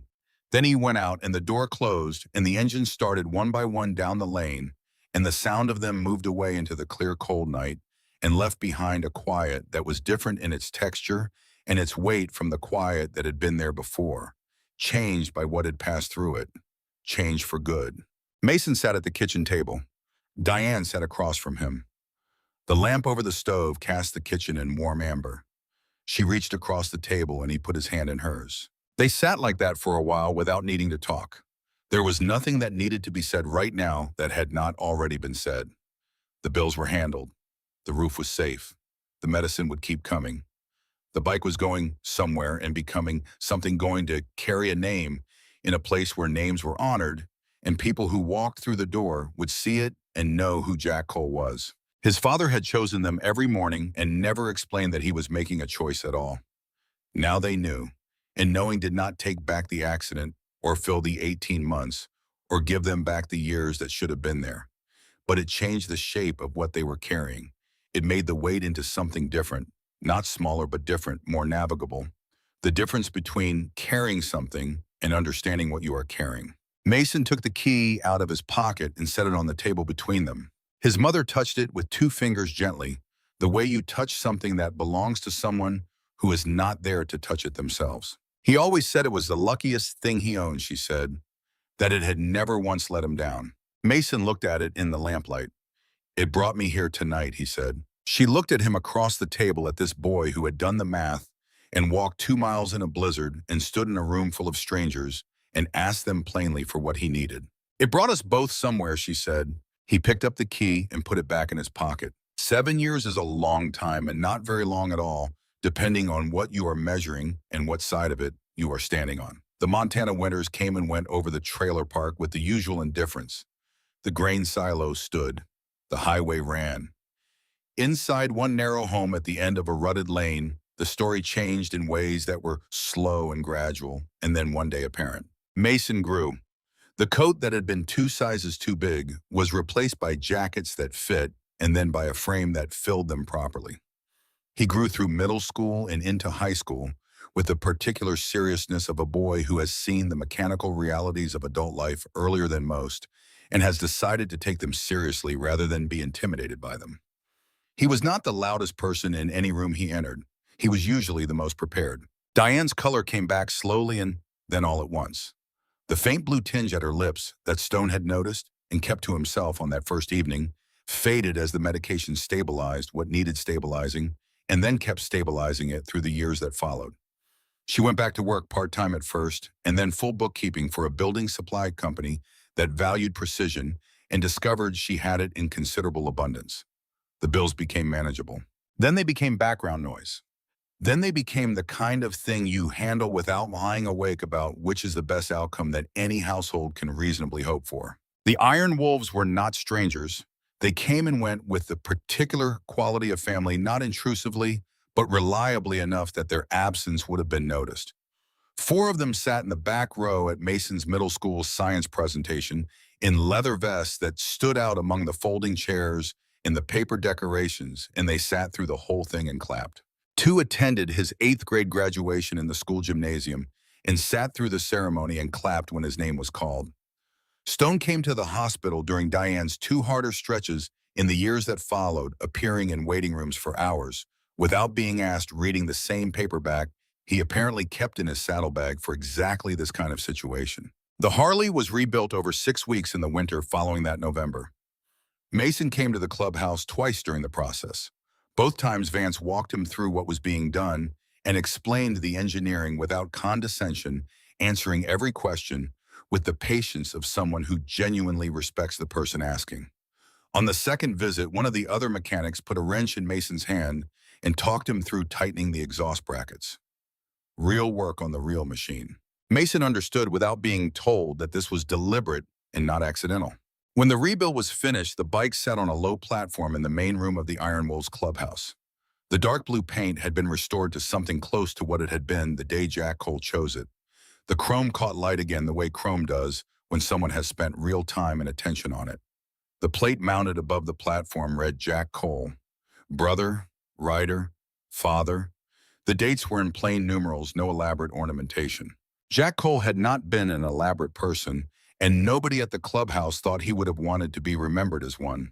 Mason came to see the bike on his father's birthday, and on the anniversary of the accident, and on random occasions when something in his life felt unresolvable, and he needed a different kind of quiet than any room in the trailer offered. He would sit on the bike with his hands on the grips the way his father's hands had been, and he would talk in a low voice about whatever was in front of him. Grades, confusion about things he could not untangle, the question of what came after high school, and whether the paths he could see were the right ones.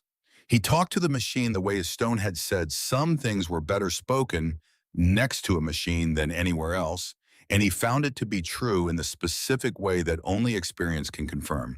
He visited often enough that he knew most of the members by name and they knew him. And the knowing was easy in the way that knowledge becomes easy when it has accumulated gradually and without pressure. He was 17 in the November when Stone came to the trailer on a Saturday morning with 2 cups of coffee from the Maya station and a registration form for a state-certified beginner rider safety course, the full program 2 Saturdays and 8 hours each session, and a skills evaluation at the end. Mason opened the door and looked at what Stone was holding. Stone handed him one of the cups. "You are old enough," he said. Mason looked at the form, then he looked at Stone. Stone said, "Your mother already knows. We talked this week. She wants the course completed before anything else, which is the correct call, and she wants to meet the instructor before the first class, which has been arranged." After all of that, it is a conversation between you and her. Mason said you kept your word. Stone said I tried to do that. He passed the course. He received a score on the skills evaluation that the instructor mentioned twice, once at the end of the session and once in the parking lot afterward, in the way that people mention things they want to note without making too much of them. He sat in the DMV parking lot with his newly endorsed license and looked at the plastic card for a long time before he put it in his wallet. Diane came to the clubhouse the day he first rode the Harley. She stood near the entrance with her arms crossed and her coat pulled tight, and the expression of a woman who had agreed to something and was fully committed to her agreement and was also going to watch every single second of it without blinking once. Stone walked Mason through the bike one more time before he mounted, going through everything that had already been checked, not because it needed rechecking, but because ritual earns its place when something is happening for the first time, and the first time is always worth slowing down for. Mason fit the key into the ignition. The same key. The one that had been in his pocket through a blizzard and a diner full of strangers and a night that changed things in 7 years of ordinary mornings and difficult evenings and everything in between. He turned it. The engine caught. That low and purposeful sound filled the parking lot, familiar in a way that had nothing to do with Mason's own experience of it and everything to do with what the sound carried from before he was old enough to ride. Diane heard it from across the lot, and her face did what faces do when something calls up a person who is not there to be called grief and joy, arriving together the way they always arrive when they are close enough to the same thing to be indistinguishable. Stone stepped back. Mason pulled slowly out of the lot. He went down the block and came back. He went around the building and came back. He was not performing anything. He was a 17-year-old on his father's restored motorcycle, finding out for the first time what it felt like to sit in that seat with that machine under him, to be in the place where the key had always been pointing. It felt the way the key felt in his hand, like something that had been waiting to be the right size. He came back to the parking lot and cut the engine and sat for a moment with his hands still on the grips. Diane walked over. She stood beside the bike and looked at her son sitting on it in the late afternoon light. "You look like him," she said. Mason looked straight ahead for a moment. Then he said, "Good." The memorial ride happened every year in late November, as close as possible to the date of the blizzard. Between 40 and 60 bikes, depending on the weather and who could make it. Stone always led. Mason had ridden as a passenger on the run 3 times before he was old enough to go under his own power, and the route was always the same, out along Highway 2 past the grain silos, slow through the trailer park with engines that idle, then back to the clubhouse. The first year Mason rode it himself, the year he was 17, was a clear and cold evening with no snow. The sky going the dark blue his father had matched in the paint on the Harley, the color of that specific hour. He rode second in the line behind Stone, ahead of Earl, the key in the ignition, where it had always belonged. They passed the grain silos. They passed the field he had crossed on foot 7 years ago. They turned into the trailer park, and the engines came down to idle, and the headlights moved across the rooftops and the yards, and the evidence of ordinary lives continuing. Neighbors came out. Some he recognized, people who had been there his whole life, who had watched through frosted windows on that first night, and who had come to understand over the years what the night had been. An older woman who had brought soup during the hard stretches. A man who had fixed their truck once without being asked and refused to take anything for it. A few kids about his age who watched from their porches with the expression of people seeing something they had not expected. Roy Keller was on his porch as he had been every year of the ride. He was 77 now and moved more carefully, but he was on the porch without fail. He raised his hand. Stone raised 2 fingers. Mason raised one hand briefly, the gesture his father had used every morning when he left for work. Just a small acknowledgement, the sign that says, "I see you and you see me, and that is enough for right now." They came back to the clubhouse. The engines shut down one by one. The quiet that followed was the particular quiet of many people being still together, which is different from ordinary quiet in a way that is felt rather than explained. Stone came to stand beside Mason in the parking lot. Mason had the key in his hand, taken from the ignition, held without urgency, without the fierce protective grip of that first night, just present, just his. "I used to think carrying this was the only thing left that made sense," he said. Stone said, "And now?" Mason looked at the key and the light from the parking lot. He thought about the diner and the silence that had fallen when he walked through the door. He thought about the porch and the shed and the tarp coming back in his hands and his mother's face when she heard the engine for the first time. He thought about Earl's 2 fingers on the fuel tank and Roy Keller taking the notice down himself without being asked, and Vance's documents laid out in a strip mall office and the number on a hospital billing screen going from something to zero. Now I know what it is, he said. It is not a reminder of what we lost. It is not a last resort to be traded away when the walls close in. It is a connection to him, to all of this, to the people who show up when it matters. He closed his hand around it. He chose us, Mason said. Every morning he got up and went to those woods. He was making that choice again without telling us he was making it. And you all chose us too that night in the snow. You did not have to. Nobody required it. You chose too. He looked at Stone. That is what family is, he said. It is not who you were born to or who shares your name in a legal document somewhere. Family is who shows up in the middle of a blizzard, in a billing office with a stack of documents and 3 credit cards, on a cold November road when it needs riding and you should not have to ride it alone. Stone was quiet for a moment. Then he said, your father would have been proud of who you became. Not just that night, all of it, everything since. Mason put the key back in his pocket. I know, he said. And he meant it in the specific way you mean something when you have lived with it long enough to understand it from every angle.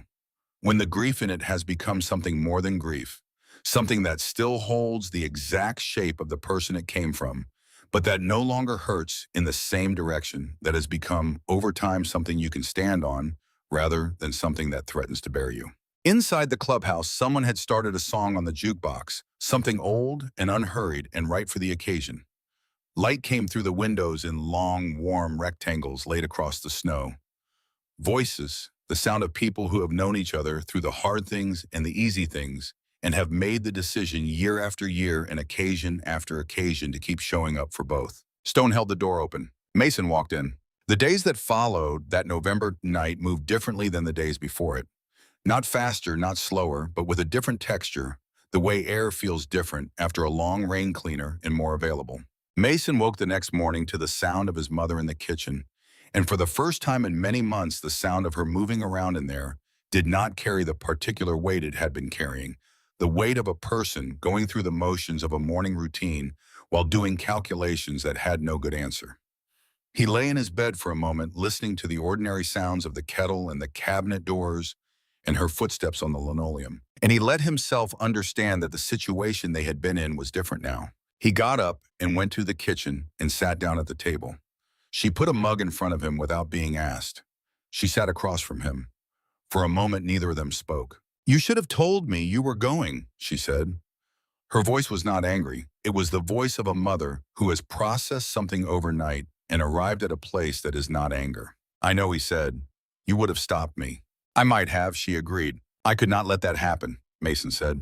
Not with Friday coming. She wrapped her hands around her own mug and looked at him with the particular expression that parents get when they realize their child has grown past something, some marker they were not watching for some threshold that was crossed while they were looking somewhere else. You sound like him, she said again.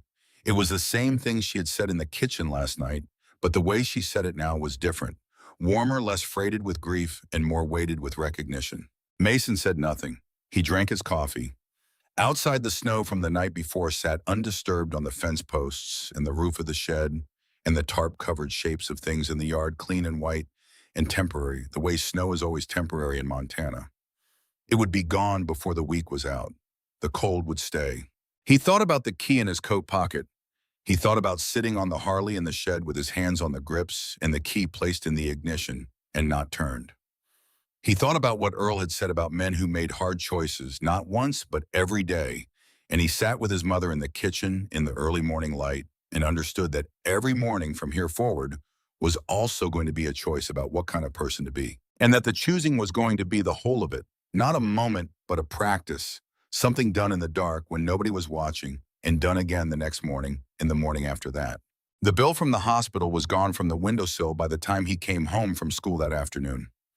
In its place was a single printed confirmation, the notation Stone had insisted on treatment will not be interrupted, dated, and signed. His mother had propped it against the pill bottles like a replacement document, a different kind of official paper telling a different kind of story. He looked at it for the long moment. Then he went to his room and put the key in the drawer of his nightstand, not in the bottom of the drawer under other things, but on top, easily found the first thing he would see when he opened it. He had not stopped carrying it because he was done with it. He had put it in the drawer because it had arrived somewhere, and he wanted to honor that by giving it a proper resting place. He still took it out sometimes. On hard mornings, on the anniversary, on his father's birthday, which fell in February, and on that day he always went to the clubhouse and sat on the bike and talked for a while, and then rode back home through the February cold, the air sharp enough to make his eyes water. And he could not always tell the difference between the cold making his eyes water and the other thing that sometimes made his eyes water in February. He did not pretend he could. He had learned to stop pretending about things like that.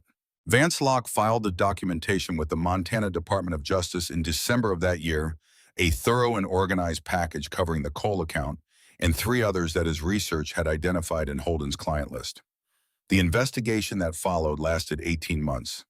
Derek Holden lost his lending license, paid a substantial fine, and faced civil suits from 4 separate families whose accounts had been handled the same way he had handled the coals. He did not go to prison, which was a source of mild frustration to Stone and a source of complete indifference to Mason, who had decided early on that the outcome he cared about was not what happened to Holden, but what happened to the families Holden had been running his practice against. 3 of those families contacted Stone. He put them in touch with Vance. The documentation helped 2 of them recover significant amounts they had been overbilled. This was not a detail that appeared in any newspaper. It was not something anyone in the Iron Wolves talked about at length. It was just something that happened the way things happen when people decide to use what they know in service of something that needs doing. Mason learned about it gradually in pieces over the course of the years that followed, the way you learn about things that happen while you were young and not yet fully paying attention. The truck his father had used for the timber work was paid off. Vance had calculated this from the original loan documents during that first week, had established the correct payoff amount, and the title had been transferred to Diane's name without ceremony or announcement. It had simply appeared in the mail one afternoon in a clean white envelope, and she had held it in her hands for a long time without saying anything before she put it in the metal box that Mason had carried from the closet. The metal box lived on the kitchen counter after that in a place of honor that it had earned. Roy Keller came by in the spring, just appeared at the door one Saturday morning with a bag from the hardware store, and spent 4 hours fixing the steps at the front of the trailer and replacing the rotten board at the corner of the porch that had been giving for 2 years. He refused coffee 3 times and then accepted it. He sat on the repaired porch and drank it in the spring sunshine and told Diane about the timber work Jack had done on the property office roof and about the way Jack had refused payment and said a man fixes what is in front of him. He told her this as though she had never heard it. She received it as though it was the first time. After he left, she found Mason in the shed, as she sometimes found him sitting in the cold on an overturned bucket next to the empty space where the bike had been the key in his hand. He put it away when she came in, not quickly or guiltily, but simply the gesture of a person returning something to where it belongs. She sat down on another bucket near the door. They sat together in the shed for a while without talking. The shed smelled the same. The cold was the same. The empty space where the Harley had been was visible in the particular way that spaces are visible when they have held something, and then the something is gone, but the held thing's absence has a shape. After a while, Mason said, "I think he would have liked how things turned out." Diane looked at the empty space. "He would have been embarrassed by all of it," she said. "You know how he was about people making a fuss." Mason almost smiled. He would have pretended to be embarrassed, and then he would have gone to the clubhouse and stood next to his bike and felt good about it for a long time without admitting it to anyone. She looked at him. "That is exactly right," she said. They sat there together a while longer. In the years that followed, Mason took the job at the building supply company where his mother worked. He started in the yard loading trucks and moving inventory in the cold, and he did it without complaint and with the specific attentiveness of someone who understands that a job is an argument you make about what kind of person you are. He was promoted to inside sales within a year, to assistant manager within 3, and he held those positions with the same organized precision he had always brought to the things he cared about. He continued to ride. He built up his hours methodically and added his endorsements and bought a used bike of his own when he had saved enough to buy one without taking out a loan. He chose it for the same reasons his father had chosen things, not for what it looked like, but for what it was, something that would run well and require maintenance and reward the person who gave it the attention it deserved. He rode with the Iron Wolves when they included him and rode alone when they did not. And both kinds of riding taught him different things, and he paid attention to all of it. He never sold his father's bike. It stayed on its platform in the main room of the Iron Wolves clubhouse, the dark blue paint holding its color, the chrome bright from the attention of people who understood what it represented. The plate stayed.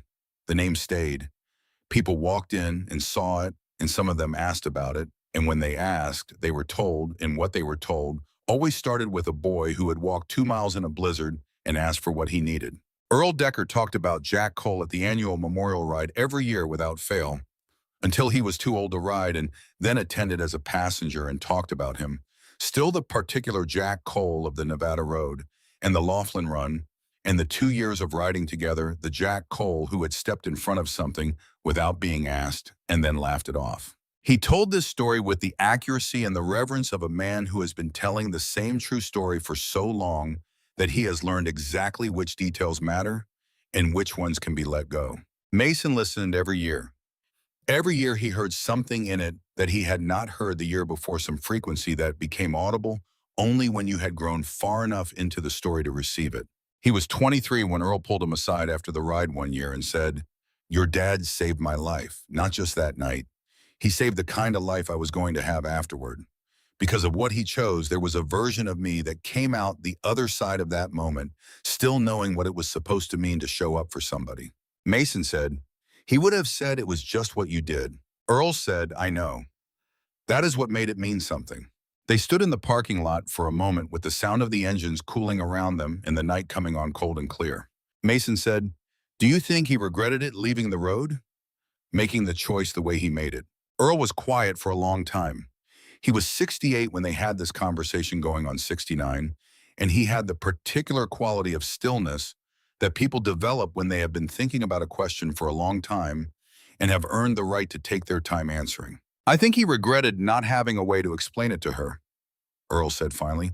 "I think he carried that, and it was heavier than the other thing. He could live with the choice. He could not quite figure out how to live with the not explaining." Mason thought about this for a long moment. "She understands now," he said. Earl said, "I think that would have mattered to him more than you know." Vance Locke became something like a mentor without ever using that word or behaving as though the relationship was formal. He answered questions about contracts and lending terms and financial documentation when Mason had them, which was more often than you might expect from a young man working in building supply. But Mason had a methodical relationship with understanding how things worked, and he applied it across a wide range. He read the Montana Consumer Lending Statute one evening out of curiosity and called Vance the next day with 3 questions, and they talked for 45 minutes. Vance said afterward to Stone that Jack Cole's son was going to be fine. Stone said, "I know." Vance said, "I mean specifically fine, not just generally. He knows how things work, and he wants to understand what he does not already know. That is an unusual combination." Stone said, "He figured out how to get you all to his trailer in a blizzard at 10 years old. He has always known how things work." This was the conversation they had, the two of them, in the parking lot of the clubhouse on a Tuesday evening in January in the cold with no particular occasion for it. It was just the kind of conversation that happens when people have known each other a long time and trust each other and happen to be in the same place at the same time. Mason was not present for this conversation.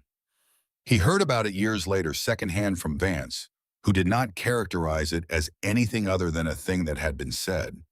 But he kept it the way he kept things that mattered, not by writing them down, but by returning to them in his mind on occasions when they were useful. Diane remarried when Mason was 19. A man named Carl who had 2 children of his own and who ran a property maintenance business, and who had known Diane from the building supply company where he was a regular customer. Mason met Carl on a Sunday afternoon in April, and they sat on the repaired porch and drank coffee, and Carl did not try to be anything other than what he was, which was a man who was fond of Mason's mother and who was honest about the fact that he understood there was a great deal of history in the household he was proposing to enter. Mason asked him one question. He asked Carl whether he intended to be there for the long term or whether he was someone who would be there for a while and then not be there. Carl said, I intend to be there for the long term. He said it simply and without elaborating the way a person says something when they mean it and do not feel the need to demonstrate the meaning through additional words. Mason said, good. They finished their coffee. Carl left. Mason sat on the porch alone for a while and thought about choices made every day without announcement, and he was glad for his mother, and he was glad that she had found someone who understood what the history of that house was and who did not want to replace it with something else, but to sit alongside it. He told Stone about it at the clubhouse that same evening. Stone said, how is she? Mason said, happy. Actually happy. The kind that is not about forgetting. Stone nodded. That is the good kind, he said. Mason said, yeah. They sat for a while in the main room with the bike on his platform and the name on the plate and the particular ambient sound of the clubhouse voices and engines and the jukebox playing something from another decade, and it was the same as it always was. And it was also different because he was older and heard it differently, and he understood that this was just how things went, that the same things revealed new aspects when you brought more years to them, and that this was not loss but accumulation. The year he turned 23 was the year Stone stepped back from leading the memorial ride. Not from riding it, not from attending, but from leading it. And when he stepped back, he turned to Mason and said, you should lead this one. Mason said, I am not a member. Stone said, you are family. That is the same thing for the purposes of this particular ride. Mason led the ride. He went out along Highway 2 in the late November dark with 47 bikes behind him, and the cold coming off the fields in waves and the grain silos appearing in the headlights, and then falling away behind, and the trailer park appearing at the end of the road with its familiar geography, the lane between the rows of homes. Roy Keller's porch at the entrance, the particular weather-beaten trailer at the end that had once held everything that mattered, and that still did. In the way that places hold things. Diane came out when she heard them. She stood on the repaired porch in her coat with Carl beside her, and she watched the bikes come slowly down the lane with their engines at idle, and their headlights moving across the rooftops, and her face did the thing that it always did at this point in the ride, grief and gratitude, arriving together inseparable, neither one diminishing the other. Mason brought the line to a slow stop in front of the trailer. He cut his engine. The others idled down around him. He sat for a moment on the bike in the cold, in the dark, in the particular quiet that settles when many engines stop at once with the key in the ignition and his hands on the grips and the night sky above him, enormous and clear, the way Montana skies are clear on the nights that matter. He thought about a 10-year-old boy walking along the same road in the snow with an enormous coat and a cold key in his bare hand and no plan except the most important kind, the kind that says you will not simply wait for things to get worse, that you will go and find the resource and ask plainly for what you need and trust that the asking is worth something. He had not known that morning when he walked out what he was walking toward. He had known only what he was walking away from: the unmanageable math, the red letters, the phone calls, the quiet crying from the kitchen. He had not known about Earl or about the testimony or about his father's daily choosing. He had not known that the key in his hand was the key to more than a machine. He had not known that the diner would go silent when he walked through the door, or that Stone would fold his hands on the table and say, "You came to the right place." He had just walked, and that he understood now was the whole thing. You just walked. You identified where you needed to go, and you went there even when the weather was wrong for it, and the coat did not fit, and your hands were numb, and the distance was longer than you could see from where you started. You walked and you kept walking, and you asked for what you needed when you got there. That was what his father had done every morning. He got up and went to work and came home. That was what the men behind him on these bikes had done, riding through a blizzard to show up for a family they had not seen in 18 months, carrying a debt that had been sitting unpaid in Earl Decker's chest for 15 years. That was what family was: the showing up, the walking, the asking and the arriving and the coming back to do it again. He got off the bike. He left the key in the ignition. He walked up the steps of the porch, and his mother put her arms around him, and he let her. After a moment, he pulled back and looked at her face. She was the same age his father had been when the accident happened, 32, 33. He had not noticed until this year how young that was. He said he would have loved all of this, not the attention, but the part where it worked out. She said he would have said somebody needed to fix the porch steps anyway. Mason laughed. The real kind, not the controlled kind. It came up from somewhere that had been holding it for a long time, and it felt good the way things feel good when they are honest. They went inside. Carl had made coffee. The kitchen was warm and lit in ordinary and extraordinary in the way that ordinary kitchens become extraordinary. When you have sat in them at 3 in the morning and done math that had no good answer and come out the other side. The memorial ride had a gathering afterward at the clubhouse, and Mason drove there with his mother and Carl and sat at a table in the main room and ate and talked and listened to Earl tell the story one more time. The Nevada Road, the Laughlin Run, the moment that had made the shape of everything that followed. He had heard the story 100 times. He listened as though it was the first time because that was the right way to receive something that mattered, with the full attention of someone who understands that the story is not just information, but something alive, something that changes slightly every year as the person telling it carries more years to it. Earl finished and looked at Mason across the table. "You know the rest better than I do," Earl said. Mason shook his head. "You were there for the beginning," he said. "That is the part that matters." Earl said the beginning would not have meant anything without the rest. Mason considered that. He thought about his father getting up every morning and going to the woods and coming home and choosing the life he had chosen and choosing it again and never explaining it. He thought about how long it had taken for that to be visible, for the shape of it to become legible, for the choosing to finally be understood as choosing. The beginning starts everything, Mason said. But you are right that the rest is where you find out what the beginning was for. Earl looked at him across the table in the warm and noisy room, surrounded by the people who had all played their part in the rest, and nodded once the way old men nod when a thing has been said correctly. Outside, snow had begun to fall again, the first real snow of the season. It came down quietly through the parking lot lights, covering the chrome of the bikes and the asphalt of the lot and the flat roof of the building and everything beyond it that was visible from the windows. And it was the same snow that had come down the night a boy had walked 2 miles and opened a door and set a key on a table and asked for what he needed. Mason sat at the table in the warm room and watched it fall through the window.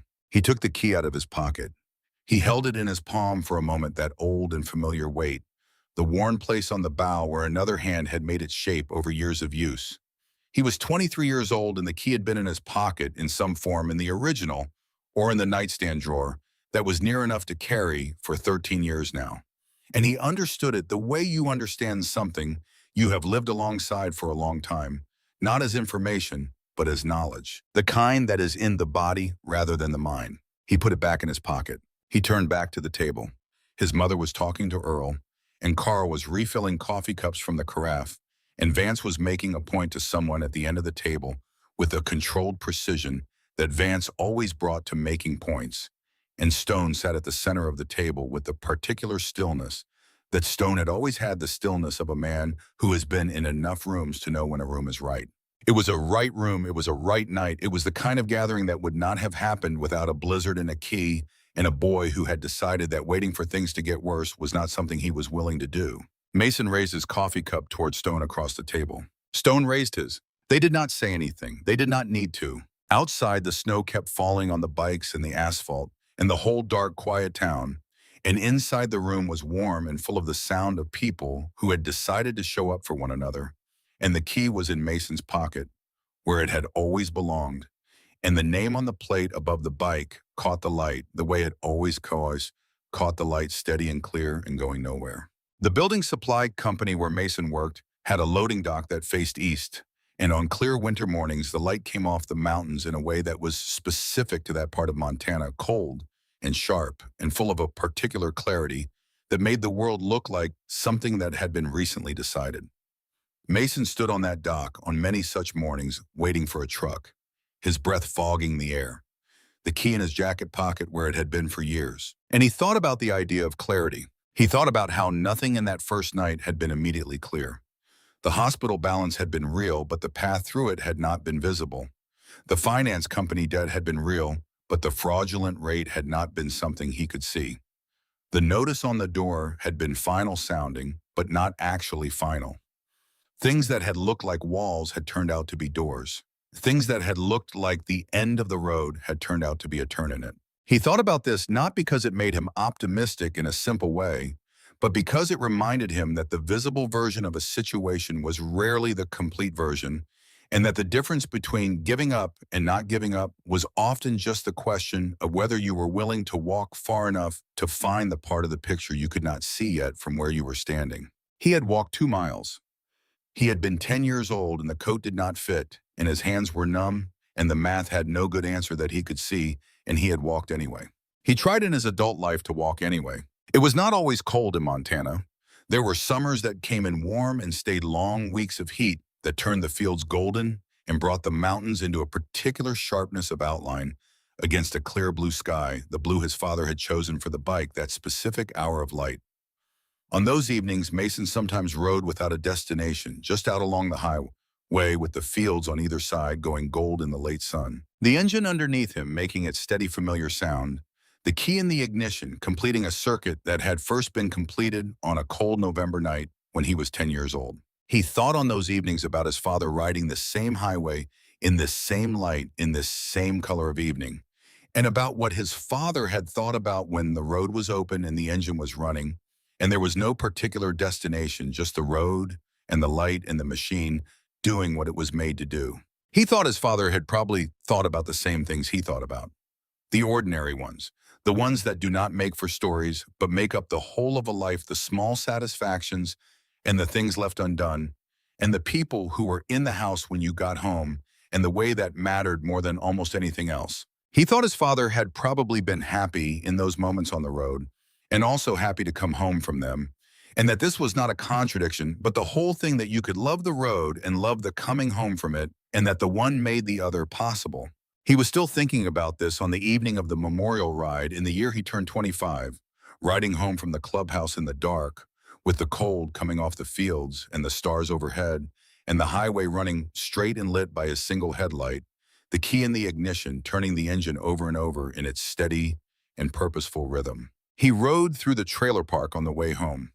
He always did on these nights, not because his route required it, but because the route required it in a different sense, the one that has to do with honoring what matters. He went slowly down the lane. The trailers were lit from inside warm yellow rectangles against the dark. Roy Keller's porch light was on at the entrance, as it always was, as it had been on every night of Mason's memory.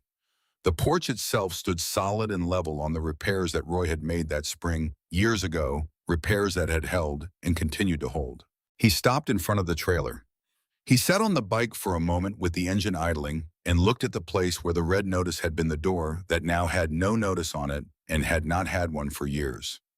That was just a door. The light was on inside, his mother and Carl, ordinary Tuesday evening, things, the television, the smell of something, cooking the lamp in the corner. He cut the engine. He sat in the quiet for a moment with the key in the ignition and his hands in his lap and the stars overhead and the cold and the very specific sound of a winter night in a Montana trailer park, the distant complaint of a darn the wind through the fence post, nothing else. His father had come home to this place every evening for years and had stood in the driveway before coming inside sometimes for several minutes. Mason had watched him from the window on evenings when he was supposed to be doing homework. He had thought at the time that his father was decompressing, stepping between the world of work and the world of home. Now he understood it differently. He understood it as a person standing outside the thing he had chosen and looking at it for a moment before going in, just making sure it was still there, still real, still the right choice. It was the right choice every time. He had kept choosing it. Mason took the key out of the ignition and held it in his palm. He looked at it for a moment in the dark. The worn place on the bow, the shape that another hand had made over years of mornings exactly like this one. Standing outside something chosen and looking at it and knowing it was worth the choosing. He put the key in his pocket. Then he went up the steps and opened the door and went inside. The kitchen smelled of dinner and the television was audible from the living room, and his mother looked up from the counter and said, "I thought you were riding to the clubhouse." He said, "I was. I came back the long way." She said, "There is food if you are hungry." He said, "I am hungry." He sat down at the kitchen table. She put a plate in front of him. Carl came in from the living room and sat across from him, and they talked about the day, about ordinary things, about the weather and the building supply company, and a job Carl was finishing, and the particular quality of the winter.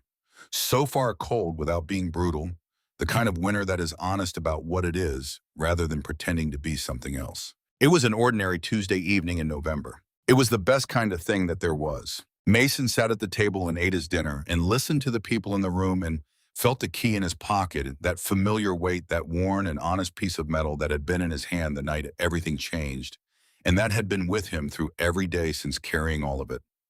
Carrying the weight of a choice made every morning and renewed every morning and kept every morning until the morning it could not be kept anymore. And carrying it forward from there, the weight of understanding that the choice had been made at all. He had walked 2 miles. He had asked for what he needed. He had been given something he had not known to ask for. He kept the key. He kept showing up. He kept choosing. That was all of it. That was the whole thing. That was the story.